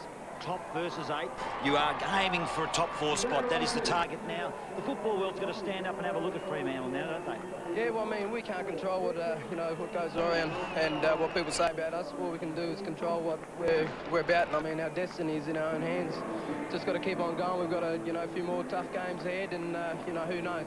You've found it difficult to win here, but the mindset, the belief is unbelievable at Fremantle. Now you walk down that race knowing you're going to win games. Yeah, well, I mean, I mean, the belief's always been there. I mean, it was just a matter of actually getting the runs on the board. But you know, I mean, we've got a great bunch of guys there, and I mean, they've finally realised that, you know, potential can get you so far, but if you're willing to work hard, you know, the results are coming. That's what happened today. This was so significant, wasn't it? It certainly is. I mean, in the end, you know, we've had some very, very real good wins against, you know, top 4 sides, and I mean, that really shows that, you know, if we come to play, we can take it up to them, and, you know, like we did, we got the 4 points, so we'll go back home a tough couple of weeks, but, you know, in them, confidence is there. Well done, Wiz. Thanks a lot. Keep it for him. Michael Roberts and the whiz, Jeff Farmer. And did I detect, just on the 3-day growth on Jeff Farmer there, a slight shade of silver coming over it. Perhaps with that, maturity. A bit more maturity. His decision-making once again today, superb. Not big possessions for him, but one of the most damaging players on the ground there. Matty Pavlich held, but did his bit. And you mentioned maturity. A number of the players have been, well, we've been waiting for them to mature. They haven't got a player in today's 22 that is eligible for the NAB Rising Star. They haven't had a NAB Rising Star winner at all this year. So a number of their players who have been waiting for a little while to mature have been left into this lineup, and they have matured, and they've matured big time. That is a record. 6 victories in a row for the Fremantle Football Club. So a landmark there in itself. Club record, 6 wins. And look, if you look back at history, and they would look at themselves now and say, this is as good as our team this list is going to be. They might get a little bit better over just with natural progression with some of the younger guys, Johnson and the likes, over the next 50 games, 2 seasons. But they'd be thinking, with a bit of luck, we can take a tilt at it this year. If we are somehow able to get a home final, you'd have to look back at it history-wise and say, they'd probably, not that you'd try to, but you'd want to drop one between now and round 22, because it means... But not the derby, Derm, because you might face West Coast first round of the finals, and that would be an awesome final. But the thing is, if they are to go through, they're going to have to win 12 in a row to take home the absolute big picture. It doesn't happen that way. So perhaps a really hard-fought loss ahead of them would not be a bad thing. But this team proved themselves today. Well, Dwayne has touched on the bonus. I mean, a final against West Coast becomes a home final. Yeah.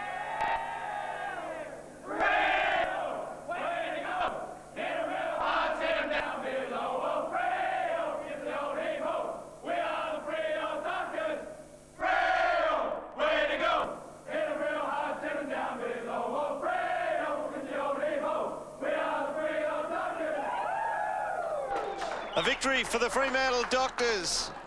Dockers, I'll go that way. They were fantastic today.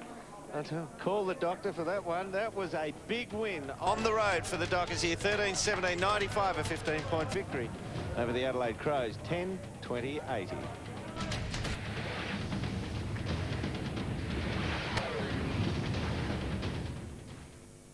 New time, Tuesday, 9 o'clock, The Perfect Murder. There's no footprints, there's no handprints. No evidence and no leg to stand on. Perverse elegance to this butchery. CSI. Then at the new time, Tuesday at 10 and Wednesday, 9:30. Deputy Chief Brenda Lee Johnson is about to become a target. The Closer. Following CSI, Tuesday at 10 on 9.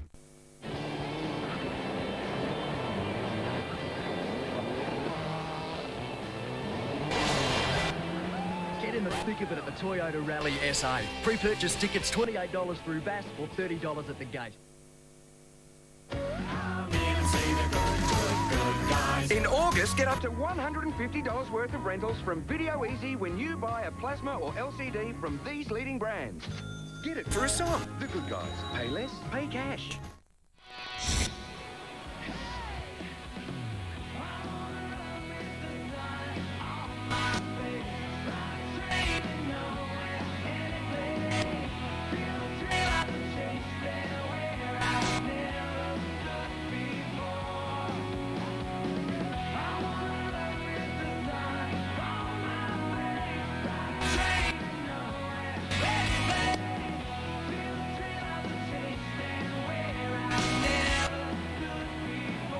Stadium, it is all done and dusted here, and one for the ages. The Fremantle Dockers will write this down as one of their great wins. 13-17, 95, a 15-point victory over league leaders Adelaide, 10-20-80.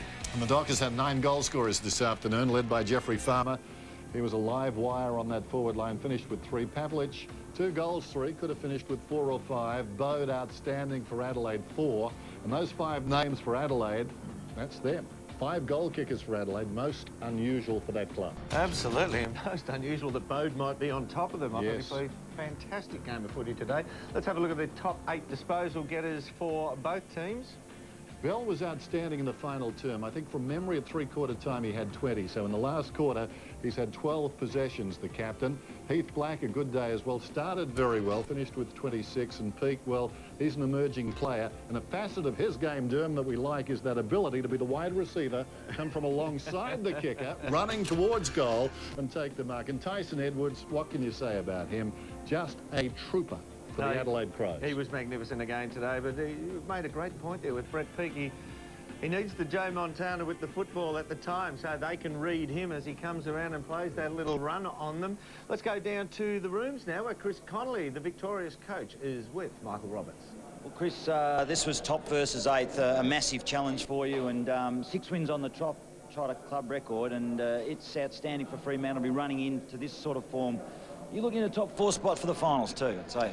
Yeah, look, all the years of hard work are starting to come together in terms of our depth and the way different players contribute. This is a pretty experienced team. There's no first or second year players here, and they've really shared the load over the last few months. And, you know, we're really excited about the future, but I think the experience of the players means, you know, we've got to stay composed, and we're not in the kind of finals yet, and we've got a big challenge next week against St Kilda. Speaking with Mark Harvey just before, the turnaround in form of Jeff Farmer, you talked of an experienced bloke there. He's been outstanding last month. His assists, but also kicking goals. It's a credit to him. Yeah, look, for Jeff, I think John Cock was best player on him last time we played Adelaide, and McLeod played on him here last year, and he was best player, so he'd had a hell of a time. They really set him up as the attack off. So it was a real big challenge for him, and he was outstanding. And, you know, we're starting to have players blossom through to be big impact players on a competition. Jeff, Matthew, Peter Bell, Josh Carr, but we've got everyone following him behind. But, you know, Adelaide, you know, they've been through a tough training circuit and all that type of thing, and I'm sure, you know, they'll come back bigger and better, but hopefully we get another opportunity for another great clash. Chris Dermott-Brereton here, congratulations, what a wonderful victory. But the thing that really stood out in my mind today, besides all the game plans, all the different strategies that you employ, those players out there today played for each other. It was wonderful commitment, the way they shepherd for each other, the way they take hits on the body for each other. It's the best I've seen from this group. Yeah, well, again, it's probably linked into the experience. Each individual being coached by the zone coaches, Michael Broadbridge, Kelly O'Donnell and Mark Harvey, and then coming together as a group. And, you know, I think the rewards that we've seen from, you know, having that kind of elevated attitude in that area, it's really been the backbone of our strength, and our work rate has been phenomenal. Chris, the tactics, they seem to have changed too in the past couple of months. The ability now for Fremantle to play quick football. The run today was terrific. The release of the ball was instinctive, and they got the ball into the forward line very quickly.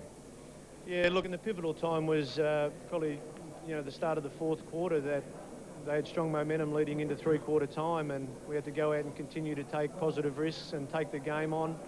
And the players should be very proud of themselves, the way they conducted themselves. Chris, I think you'd be absolutely wrapped with your back key backman. Your back key backman.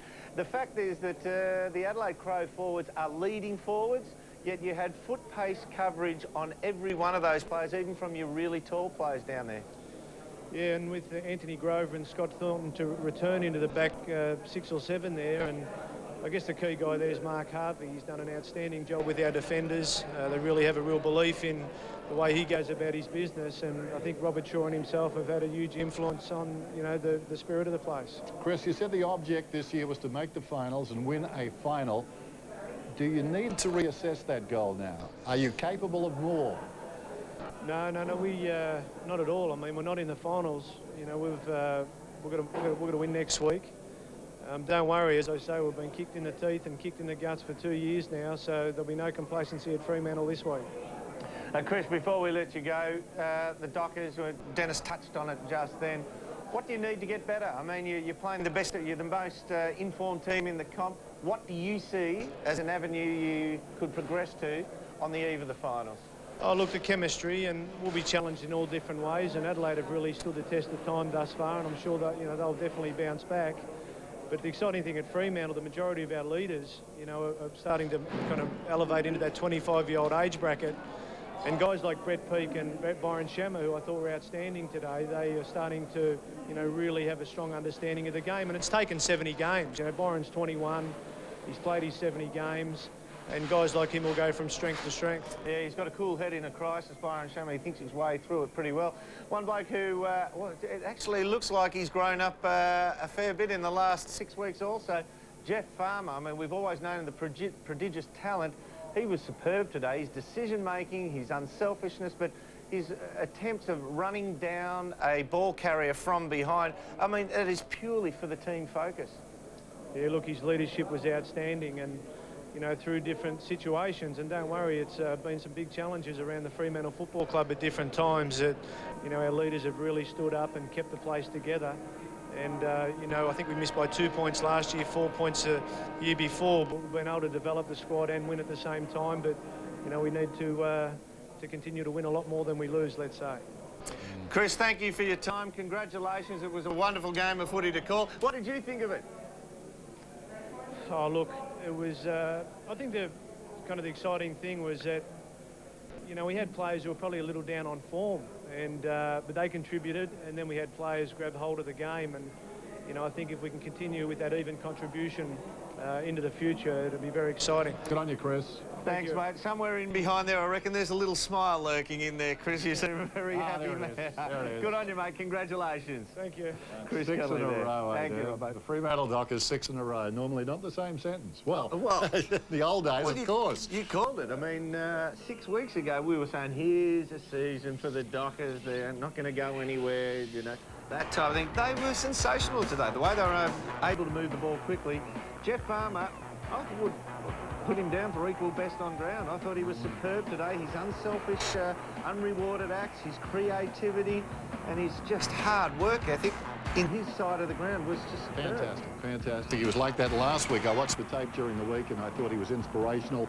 And again today, and it's amazing how far he's come. People at Fremantle said he needed to be angry. He needed to do those things he was doing last season, the season before, to be Jeff Farmer of old. Well, I think the converse is true. He needs to concentrate on his football, and he's an amazing player. No one's doubted that. He's been a disappointment since he came to Fremantle in the overall, but he's going to be a key cog in their climb into the finals now. I mean, at his best, he's almost unstoppable. He kicked those goals today, Durham, but it threw the emphasis back on John Cock, who's used to making his own arrangements down there with pace and bringing it out. Yeah. Suddenly, the whole game changed. Never saw John Cock venture forward to the centre. His hands were full at the other end. We're going to take a break here and be on the other side, come back to wrap up. It's the Dockers at Amy Stadium. They got home by 15 points.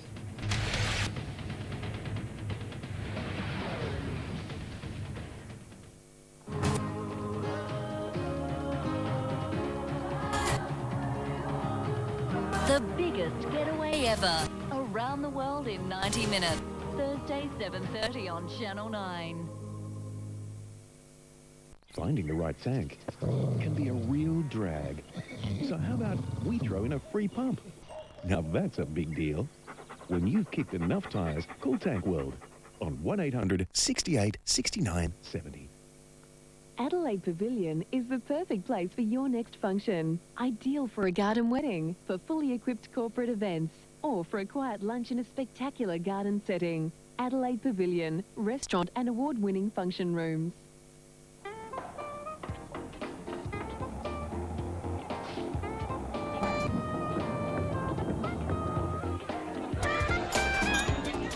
There's nothing you can't do in a pair of steel blues. Welcome to Tile Wizards. You won't believe what's inside. If you need great tiles for your kitchen, your bathroom, your patio, then you need to get into Tile Wizards. There's the largest range and heaps of pallets. Pallets! Pallets! Tile Wizards. Big savings, big selection.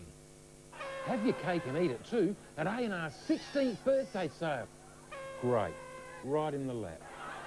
Speaking of laps, save on this Toshiba laptop, just $8.49 after $100 Toshiba cashback. Samsung Laser, yes, laser printer for a tiny $1.99, includes extra toner. Or this net-ready computer package with DVD burner and multifunction printer for a crazy $9.99. Savings are store-wide, so, clean up at A&R. Call 1-800-NO-DRIP. Call 1-800-NO-DRIP. Call 1-800-NO-DRIP. Call 1-800-NO-DRIP. Call Metropolitan Plumbing when your tap is dripping or your drains are blocked. Call Metropolitan Plumbing for hot water replacement and pay no interest ever. Call Metropolitan Plumbing. All areas, 24 hours, 7 days a week. Call 1-800-NO-DRIP. Crazy John's Newsflash.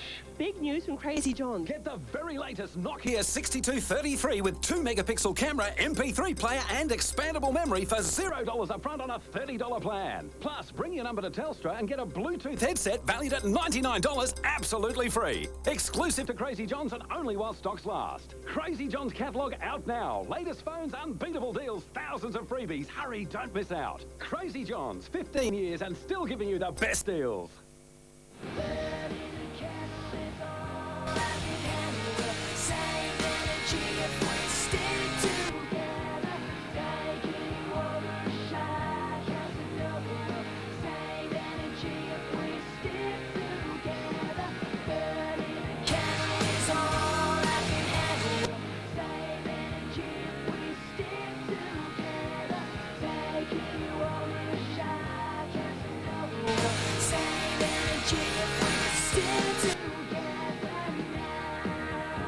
It's all done here at Amy Stadium, and it is the visiting team, the Fremantle Dockers, by 15 points. 13-17-95 over the Adelaide Crows, 10-20-80. And Derm, you did the voting this afternoon. I will check it out and explain it for you. So let's take a look at these. Not that it needs much explanation. Jeff Farmer with 7, 4 goals this afternoon.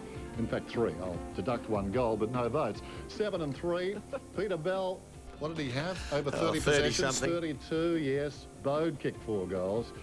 And Johnson, well, that's good, because Johnson, I thought, was terrific, particularly early in that final term when they needed somebody to show some resolve in defence. He was quite outstanding. Taking a look at this, Fremantle jumped to 5th. The only nagging doubt, I mean, we're saying they're in the finals, the only nagging doubt is that poor percentage. Still mathematically possible. They've got St Kilda next week, West Coast after that. They finish with Port Adelaide. If Geelong were to win this afternoon, still a bit dodgy, but you'd say they're there. Yeah, Freo, the only team in the top 8 with a percentage lower than 100. Very slender. Let's have a look at the round of matches for next weekend. We start off on Friday night here at Amy Stadium again. Port Adelaide at home against Collingwood. Must win for the Magpies. Fremantle and St Kilda, a big game. Geelong and Sydney, Western Bulldogs and Adelaide. Some big games next Saturday, Dan. Absolutely. Well, it's all done here at Amy Stadium, where the Fremantle Dockers got home by 15 points.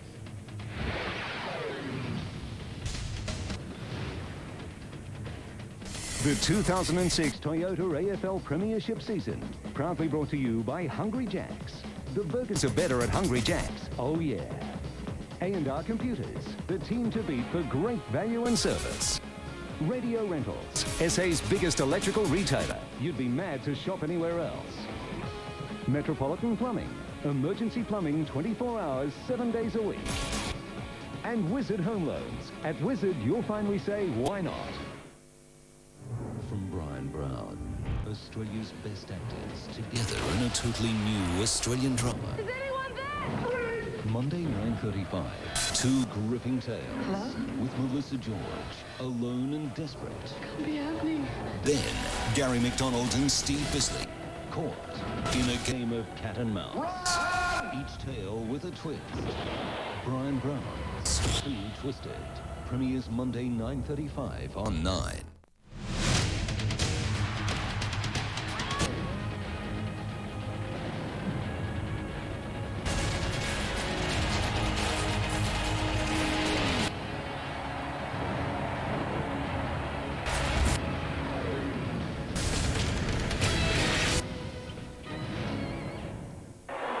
Yes, after an absence of 99 days, Justin Kazitsky, there he is, the big number 23 with the helmet on, makes his return to senior football, and what a torment it's been for him. Fracturing his skull back in round 6 at that very ground, and then of course there was that infamous incident on national television when he collapsed, only to run into an umpire when he tried to make his return in a VFL reserves match for the Casey Scorpions. So Justin Kazitsky back in action for the St Kilda Football Club, the senior team, and I reckon everyone's pleased to see him back out there. Good afternoon and welcome to Sunday Football. One thing's for certain, there's no settling in period for the big man, because this is a very, very important contest for both St Kilda and Geelong at the Dome today. For the Saints, they've got to try and secure themselves a top 4 finish, and this game is imperative to those chances. And for Geelong, well, you just saw the ladder there before in the network game, and they're still trying to claw their way into September. A loss here would make it very difficult. A win might just be okay, but still plenty of water to go under the bridge yet. Let's head out to the Dome now, and conditions are absolutely ideal. I'd imagine the roof is off given the day it is in Melbourne, and we'll take in some of the first quarter highlights. Now into the centre where Ball has found some space. Handball off to the good run of Harvey. Milne and Johnson. This should suit Milne. Boundary line and Thompson there. Fiora now. Tight against the line on the left. Fiora has kicked a magnificent goal. Milburn, Ottens shakes the tackle under enormous pressure with the kick. That'll go over the line. No, it won't. Ottens claiming his own ball. Not 15, the umpire McBurney rightly calls. And McBurney's going to penalise here. And that'll be a free kick going Geelong's way. Gee whiz. Going to Milburn. Against Del Santo. Milburn plays on immediately. Blake Oh. will mark directly in front, long way out. Gives it off to Hunt, who was running onto his wrong foot. Had to come back on the left. First goal for the Cats. Ling back there, steps through a bit of traffic. Did it well to Prismal. Prismal, kick not what it should have been though. Fisher, looking for support. Bandit and Del Santo, remember he's a left footer. Ling realises that and overplayed him to his right side. There's Del Santo, long ball. Mark will be taken here by Kazitsky, who's just snuck back onto the ground. Should convert this one. It's his second set shot in the game. Comes in and got it. Welcome back to football, Justin Kazitsky. That's not a great handball inboard, but it sort of works to Corey. Stagnant target in Adelaide. Voss just kills it into the 18th row. There is a spoil up to the second deck. And then Thompson comes in and puts a bit of body heat on Adelaide. Gives away the free. Milburn to the hot spot. Look at Big Cam lurking here. The jukes. Oh, that's it. That's what we want from the big boy. Back in the side, Cam Mooney. After a holiday. 35 out, kicks ugly, but it's there. Fisher. And now Blake looking to draw. Did it well. Montagna can run and go. Hunt's got to come at him. Montagna winds up to the open goals where Garrick gets back. Oh, he's just come back on, so the interchange has worked beautifully for Grant Thomas. He brought Justin Kaczynski on at the right time, went straight forward and marked and goal. Now Big Fraser's just wandered back on. That's the way I reckon you'd be better off playing Matthew Scarlett, going back towards the goal than coming back out from the goal square. 1 goal last week for Fraser, 10 the week before that. Just comes out onto the right. Burton says it's that easy.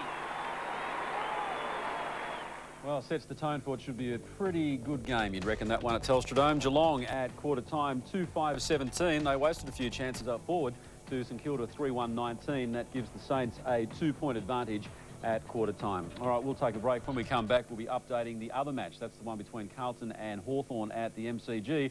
A great afternoon ahead of us, that's for sure. Stay with us. You're watching Sunday Football on 9.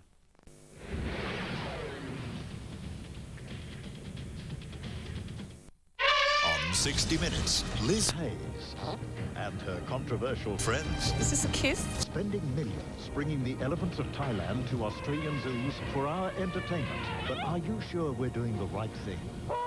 Also, a ferocious battle, a great victory. Now cheer for the heroes we chose to forget. And John Daly. Mad, bad, but still the champ. Toyota presents 60 Minutes, tonight, 7:30 on 9. Chicken nuggets.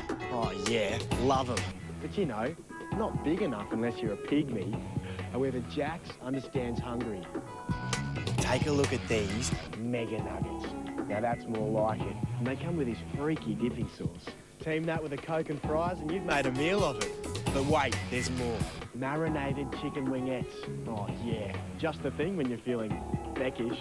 The burgers are better at Hungry Jack's.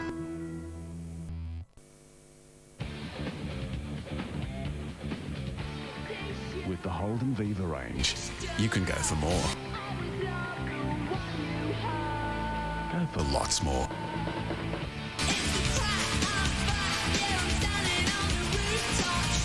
So go on, be greedy. Because Australia's value pack sedan and hatch go from $18,990 drive away. Holden Viva, go for more. Live, return to Australia. Don't miss Live performing their frenetic rock anthems with special guest Shannon Knoll. Live in concert. Tickets on sale Thursday. Welcome to Tile Wizard. You won't believe what's inside. If you need great tiles for your kitchen, your bathroom, your patio, then you need to get into Tile Wizard. There's the largest range and heaps of pallets. Pallets! Pallets! Tile Wizards. Big savings, big selection. If you want picture quality that's out of this world, see SA's biggest range of plasma TVs and LCD TVs at Radio Rentals. If it's just out, you'll find it first at Radio Rentals. Check! From all the big brands. You can pay cash, rent it, or interest-free it. Check, check, check! And Radio Rentals offers an installation service. Check! Get the big picture at SA's biggest electrical retailer. Should be mad to shop anywhere else.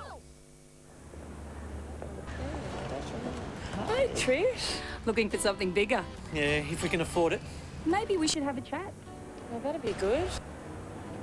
What now? Sure, why not?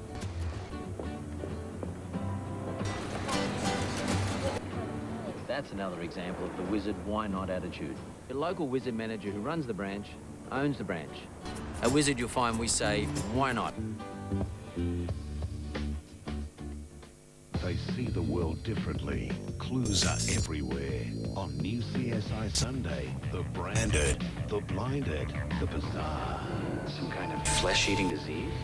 I've never seen anything like this. The most horrifying discovery. Then on CSI Miami, a movie idea becomes reality. Is it coincidence? What do I know? This could be a part of the message. See the world in a completely new way with Toyota Camry and CSI Sunday on 9. Welcome back to Sunday Football. Hope you're enjoying it. And what a contest we have. At quarter time, it was the Saints by just 2 points.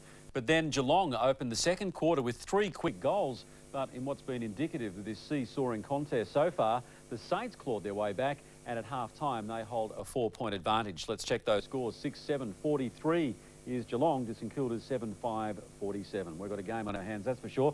So let's head back to the Dome now. It's bathed in sunshine. And we'll rejoin the action in the third quarter. To Enright. Footy ended up on the ground and I think it'll be bounced again. That's what you're talking about, Brian, just some jumper work. Yep. And the younger Ricks, you know, is a possibility that he could be intimidated by that. Not sure how Rixie goes with his hands in the air, so we'll keep watching as... He looks like he'd be fairly formidable, big Rixie. Blake. Mackie. Long ball from Mackie. Playfair going back with the flight. No one actually touched the ball in the end, I don't think. First score of the second half are behind.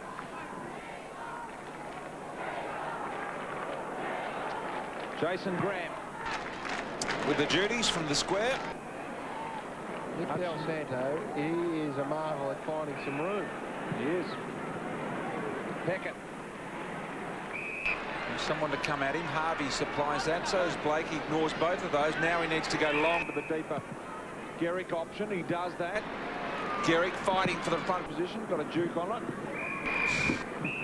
And the boundary throw in deep for St Kilda. Now made that move. Harley, they don't want him at full back, so Egan's gone back to play on Revolt. Harley comes up the ground to pick up Blake. Boundary throw in. Kazitsky caught behind. In front Blake. Thompson did well, but the kick not so good, although Milne capped it off, and this could be something conjured up out of nothing as Milne now disses to Kazitsky and Rewalt. Kazitsky marks. And this is the danger for the Cats, is that he pushing forward on Mark Blake is the most dangerous thing of all. And Rewalt, I reckon, just protected him. Gary knew that Kazitsky was in good position there and just sort of shepherded while attempting the mark. Let's have a look at good this. play. He did Absolutely. indeed. A beautiful call by you, Brian, and beautifully picked up. Cosby lining up for his second Sharp goal. as you have been for a long time today. Blushing with that. In he comes, 20 out. As good as directly in front. Has missed a couple, but that's not one of them. He's got a couple. Yeah, that conversation there is very interesting, Kaczynski and Blake. I reckon he's saying, now listen, I would give Kaczynski absolute licence to push forward like this at every single opportunity, and that means then Jason Blake has to watch his back. And if the big man doesn't go with him and for some reason Kaczynski doesn't get used, Blake has got to cover him and run forward at every run defensive side. That's the most dangerous move that shapes at the moment. Justin Kaczynski, 2 goals. Very impressive comeback game. Thompson. Lots of room in the centre for him to get a kick out of there. He's going to bounce in front of Harley dangerously. Oh, nice. Harvey over the back. Ling read it well. Hunt to Scarlett. Scarlett to Blake. The kick's too fierce. Montagna. Steps around Brzezinski. Gets the left foot kick, and look at Big Fraze.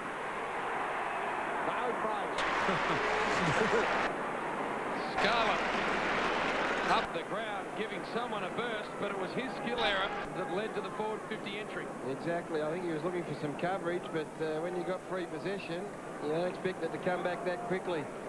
Blake, I'm just worried about Blake for the Cats in the ruck at the moment. If Stephen King isn't warming up, he should be. For 4 in a row for the Saints. It's there.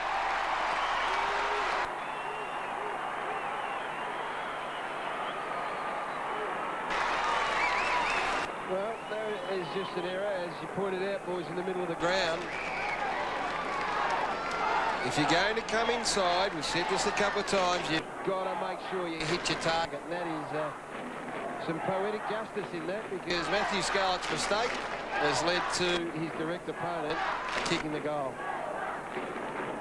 So you've got to be 100% if you're going to come into the middle of the ground. Blake dragged off the ground after missing that one in the middle, Gary, and immediately in Cosy again. 15-point margin, St Kilda's way. King, as you suggested, also in there. Well, that's what you need, and he's put the knee straight into Justin Kaczynski. Montagna's handball, Graham. Cats need to find something out of the clearance area, and it'll go against them here. Well, Stephen King needs to be, as he is, very aware of Justin Kaczynski. There it is. That's just welcome back to footy, Justin. He hasn't been tested out at all. Maybe the opportunity hasn't presented itself. Blake, mentioned dragged off the ground, but actually taken forward after his efforts. That one was a correct tackle. The other Blake is on the bench, on the interchange bench for Stephen King. Sorry, that's what I meant. Yep. Ball now with David Johnson on the wing. Wojak. Wojcinski driving ball to a one-on-one. Ottens and Hudson. Hudson had the better position. Now Steve Johnson, ground level. Can he keep it in? Making sure he didn't was Voss. That's just the one with Brad Ottens where he doesn't have to mark it, but he's got to be able to get that crumb to the front of the pack. Now, Hutchins a very good player, but the big man's got to control the ball to the front. He controlled that one to the side. Burns had a little piece of it. Del Santo wrapped up and taken the ground, and there'll be another bounce. Shannon Burns and even Stephen Johnson, they need this ball to come to the front because that's where they're going to crumb the footy. And that's a good defensive effort from Maxie Hudson. He's got to grit the teeth more. Otten's down. Ball taken high, surely. And a free. Tell you, another player is Paul Chapman. If the Cats want to win, Gary, who's got to get involved. Wide, Montagna. Too good a player to be this ineffectual, if that makes sense. Yeah, hasn't hit the scoreboard at all.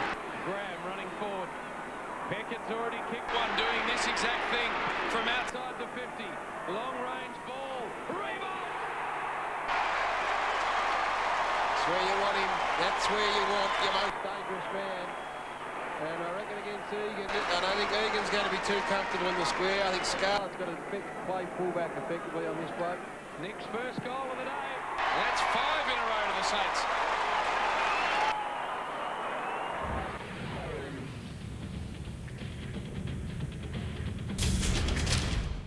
Torval and Dean's Dancing on Ice. Vote now for everyone you want to keep in the competition. Simply SMS your favourite dancer's first name to 193999 or phone vote by dialing 1902 5595 and 94 for Lara, 96 to keep Carl, dial 97 to keep Jules, and 99 to keep Jake. Vote as many times as you like. Each vote gives you the chance to win a brand new Peugeot 307 HDI. It's your choice. Torval and Dean's Dancing on Ice. $50 saving. I reckon that's a good reason to switch. Yeah, maybe. What do you mean, maybe? We'd save $50 on our home and contents insurance if we switched to Amy. Yeah, that's from your perspective. No, what about a woman's point of view? For once? Whoa! Are you happy now? Yes. Yes, I am. Finally. What? Lucky you're with Amy.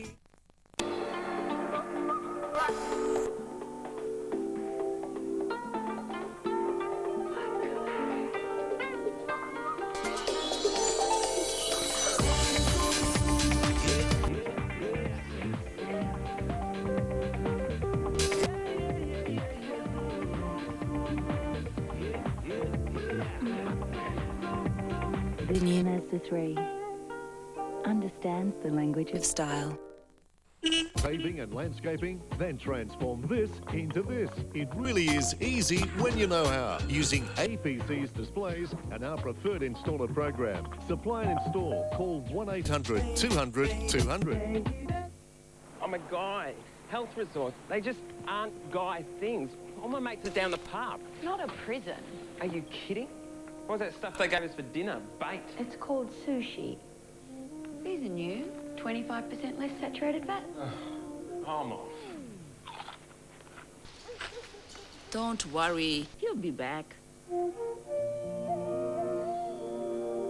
See ya. No one can walk away from Smith's now with 25% less saturated fat. The Specialist Dealers Network. Stay warm this winter with these red-hot prices on chainsaws from your Specialist Dealer Networks, like the Stihl Farm Boss from $899 or a Stihl 80th Jubilee saw just $539. You could win this Butte Holden Ute.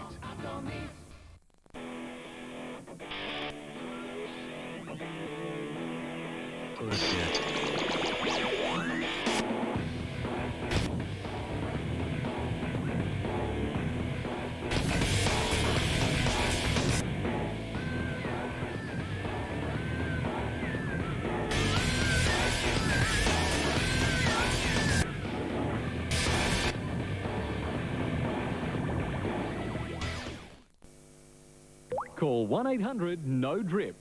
Call 1-800-NO-DRIP. Call 1-800-NO-DRIP. Call 1-800-NO-DRIP. Call Metropolitan Plumbing when your tap is dripping or your drains are blocked. Call Metropolitan Plumbing for hot water replacement and pay no interest ever. Call Metropolitan Plumbing. All areas, 24 hours, 7 days a week. Call 1-800-NO-DRIP. The 2006 Toyota AFL Premiership season, proudly brought to you by Radio Rentals, SA's biggest electrical retailer, Metropolitan Plumbing, emergency plumbing 24 hours, 7 days a week, and Amy, lucky you're with Amy. 5 in a row for the Saints. Have the Cats got anything left for season 2006? Nick Rewald has kicked his 50th goal of the year, and the Saints by 21 points. Here in the third quarter. There's a clearance for the Cats. The man that JB spoke about, Chapman. High ball, Johnson. Well held. What can Ablett do? He's got Mills to confront him. And it'll be locked in the Geelong forward end. He just hasn't looked dangerous enough. Obviously dominating possession at this particular stage of the quarter, St Kilda. A lot of possession with the Saints. Just not getting their hands on it, the Cats, in this quarter. King, an underground ball, searching for Johnson. Did he dispose of it? Umpire said no.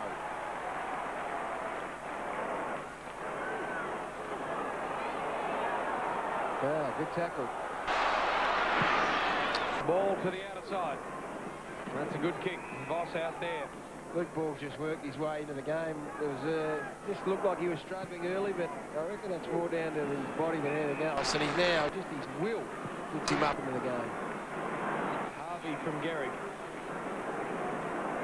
Big guns, Revolt and Kaczynski deep in the square. Go there. Graham. Very hard man to sell candy around Paul Chapman. Scarlett. Little one to Hunt. Now the run comes back for the Cats. Here's Chapman. Just got to dump it long and hope that Ottens can hang on to it. He got a hand to it, but there's about 5 players around him, and they're all wearing St Kilda jumpers. And Blake, centre half back, kick a little strong. King will confront him. Time to go sideways to Fisher. Fisher, now to Harvey.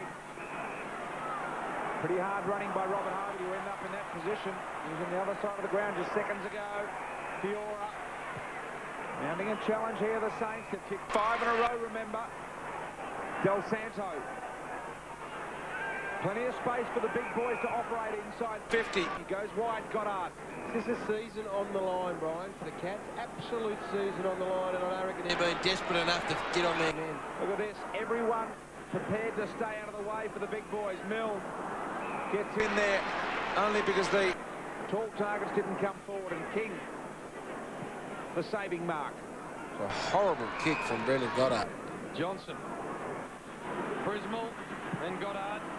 Goddard did well to come back on the footy. Mackie needs to be careful with the ball use. He was to Prismal. Prismal can go. Little left foot one to Cam, who slides in. Big Mooney. Well, he's the one man that is desperate enough. Yeah, I mean, the whole year rides on this. The whole year rests on the next quarter and a half. You want to see the biggest effort you've seen from this Geelong team all year. You've got to know that you leave nothing out there on the park. And right now, I'm not convinced that they are, to a man, busting everything they've possibly got. I never questioned this bloke about doing it. Some of the other boys have got to jump on for the ride, otherwise the season's gone. Cam Mooney, big kick for the locket end. And that's a miss badly. Just some worrying signs at the moment for Geelong. There is indeed. To their advantage, though, that it's only a 20-point ball game, guys, and just takes a mini run from the Cats to get back in business. A couple of goals consecutively, and they're away again. They're pressing here at the moment. Burns. Not beyond him on the run from here, but from the set shot, difficult. Burns. Well, all but 4 players in one half of the ground at the moment. He's going to have a crack at it. No, he's not. He's just going to pop it up to the top of the square. Here comes King. Launches. Couldn't get it over the top, Adelaide.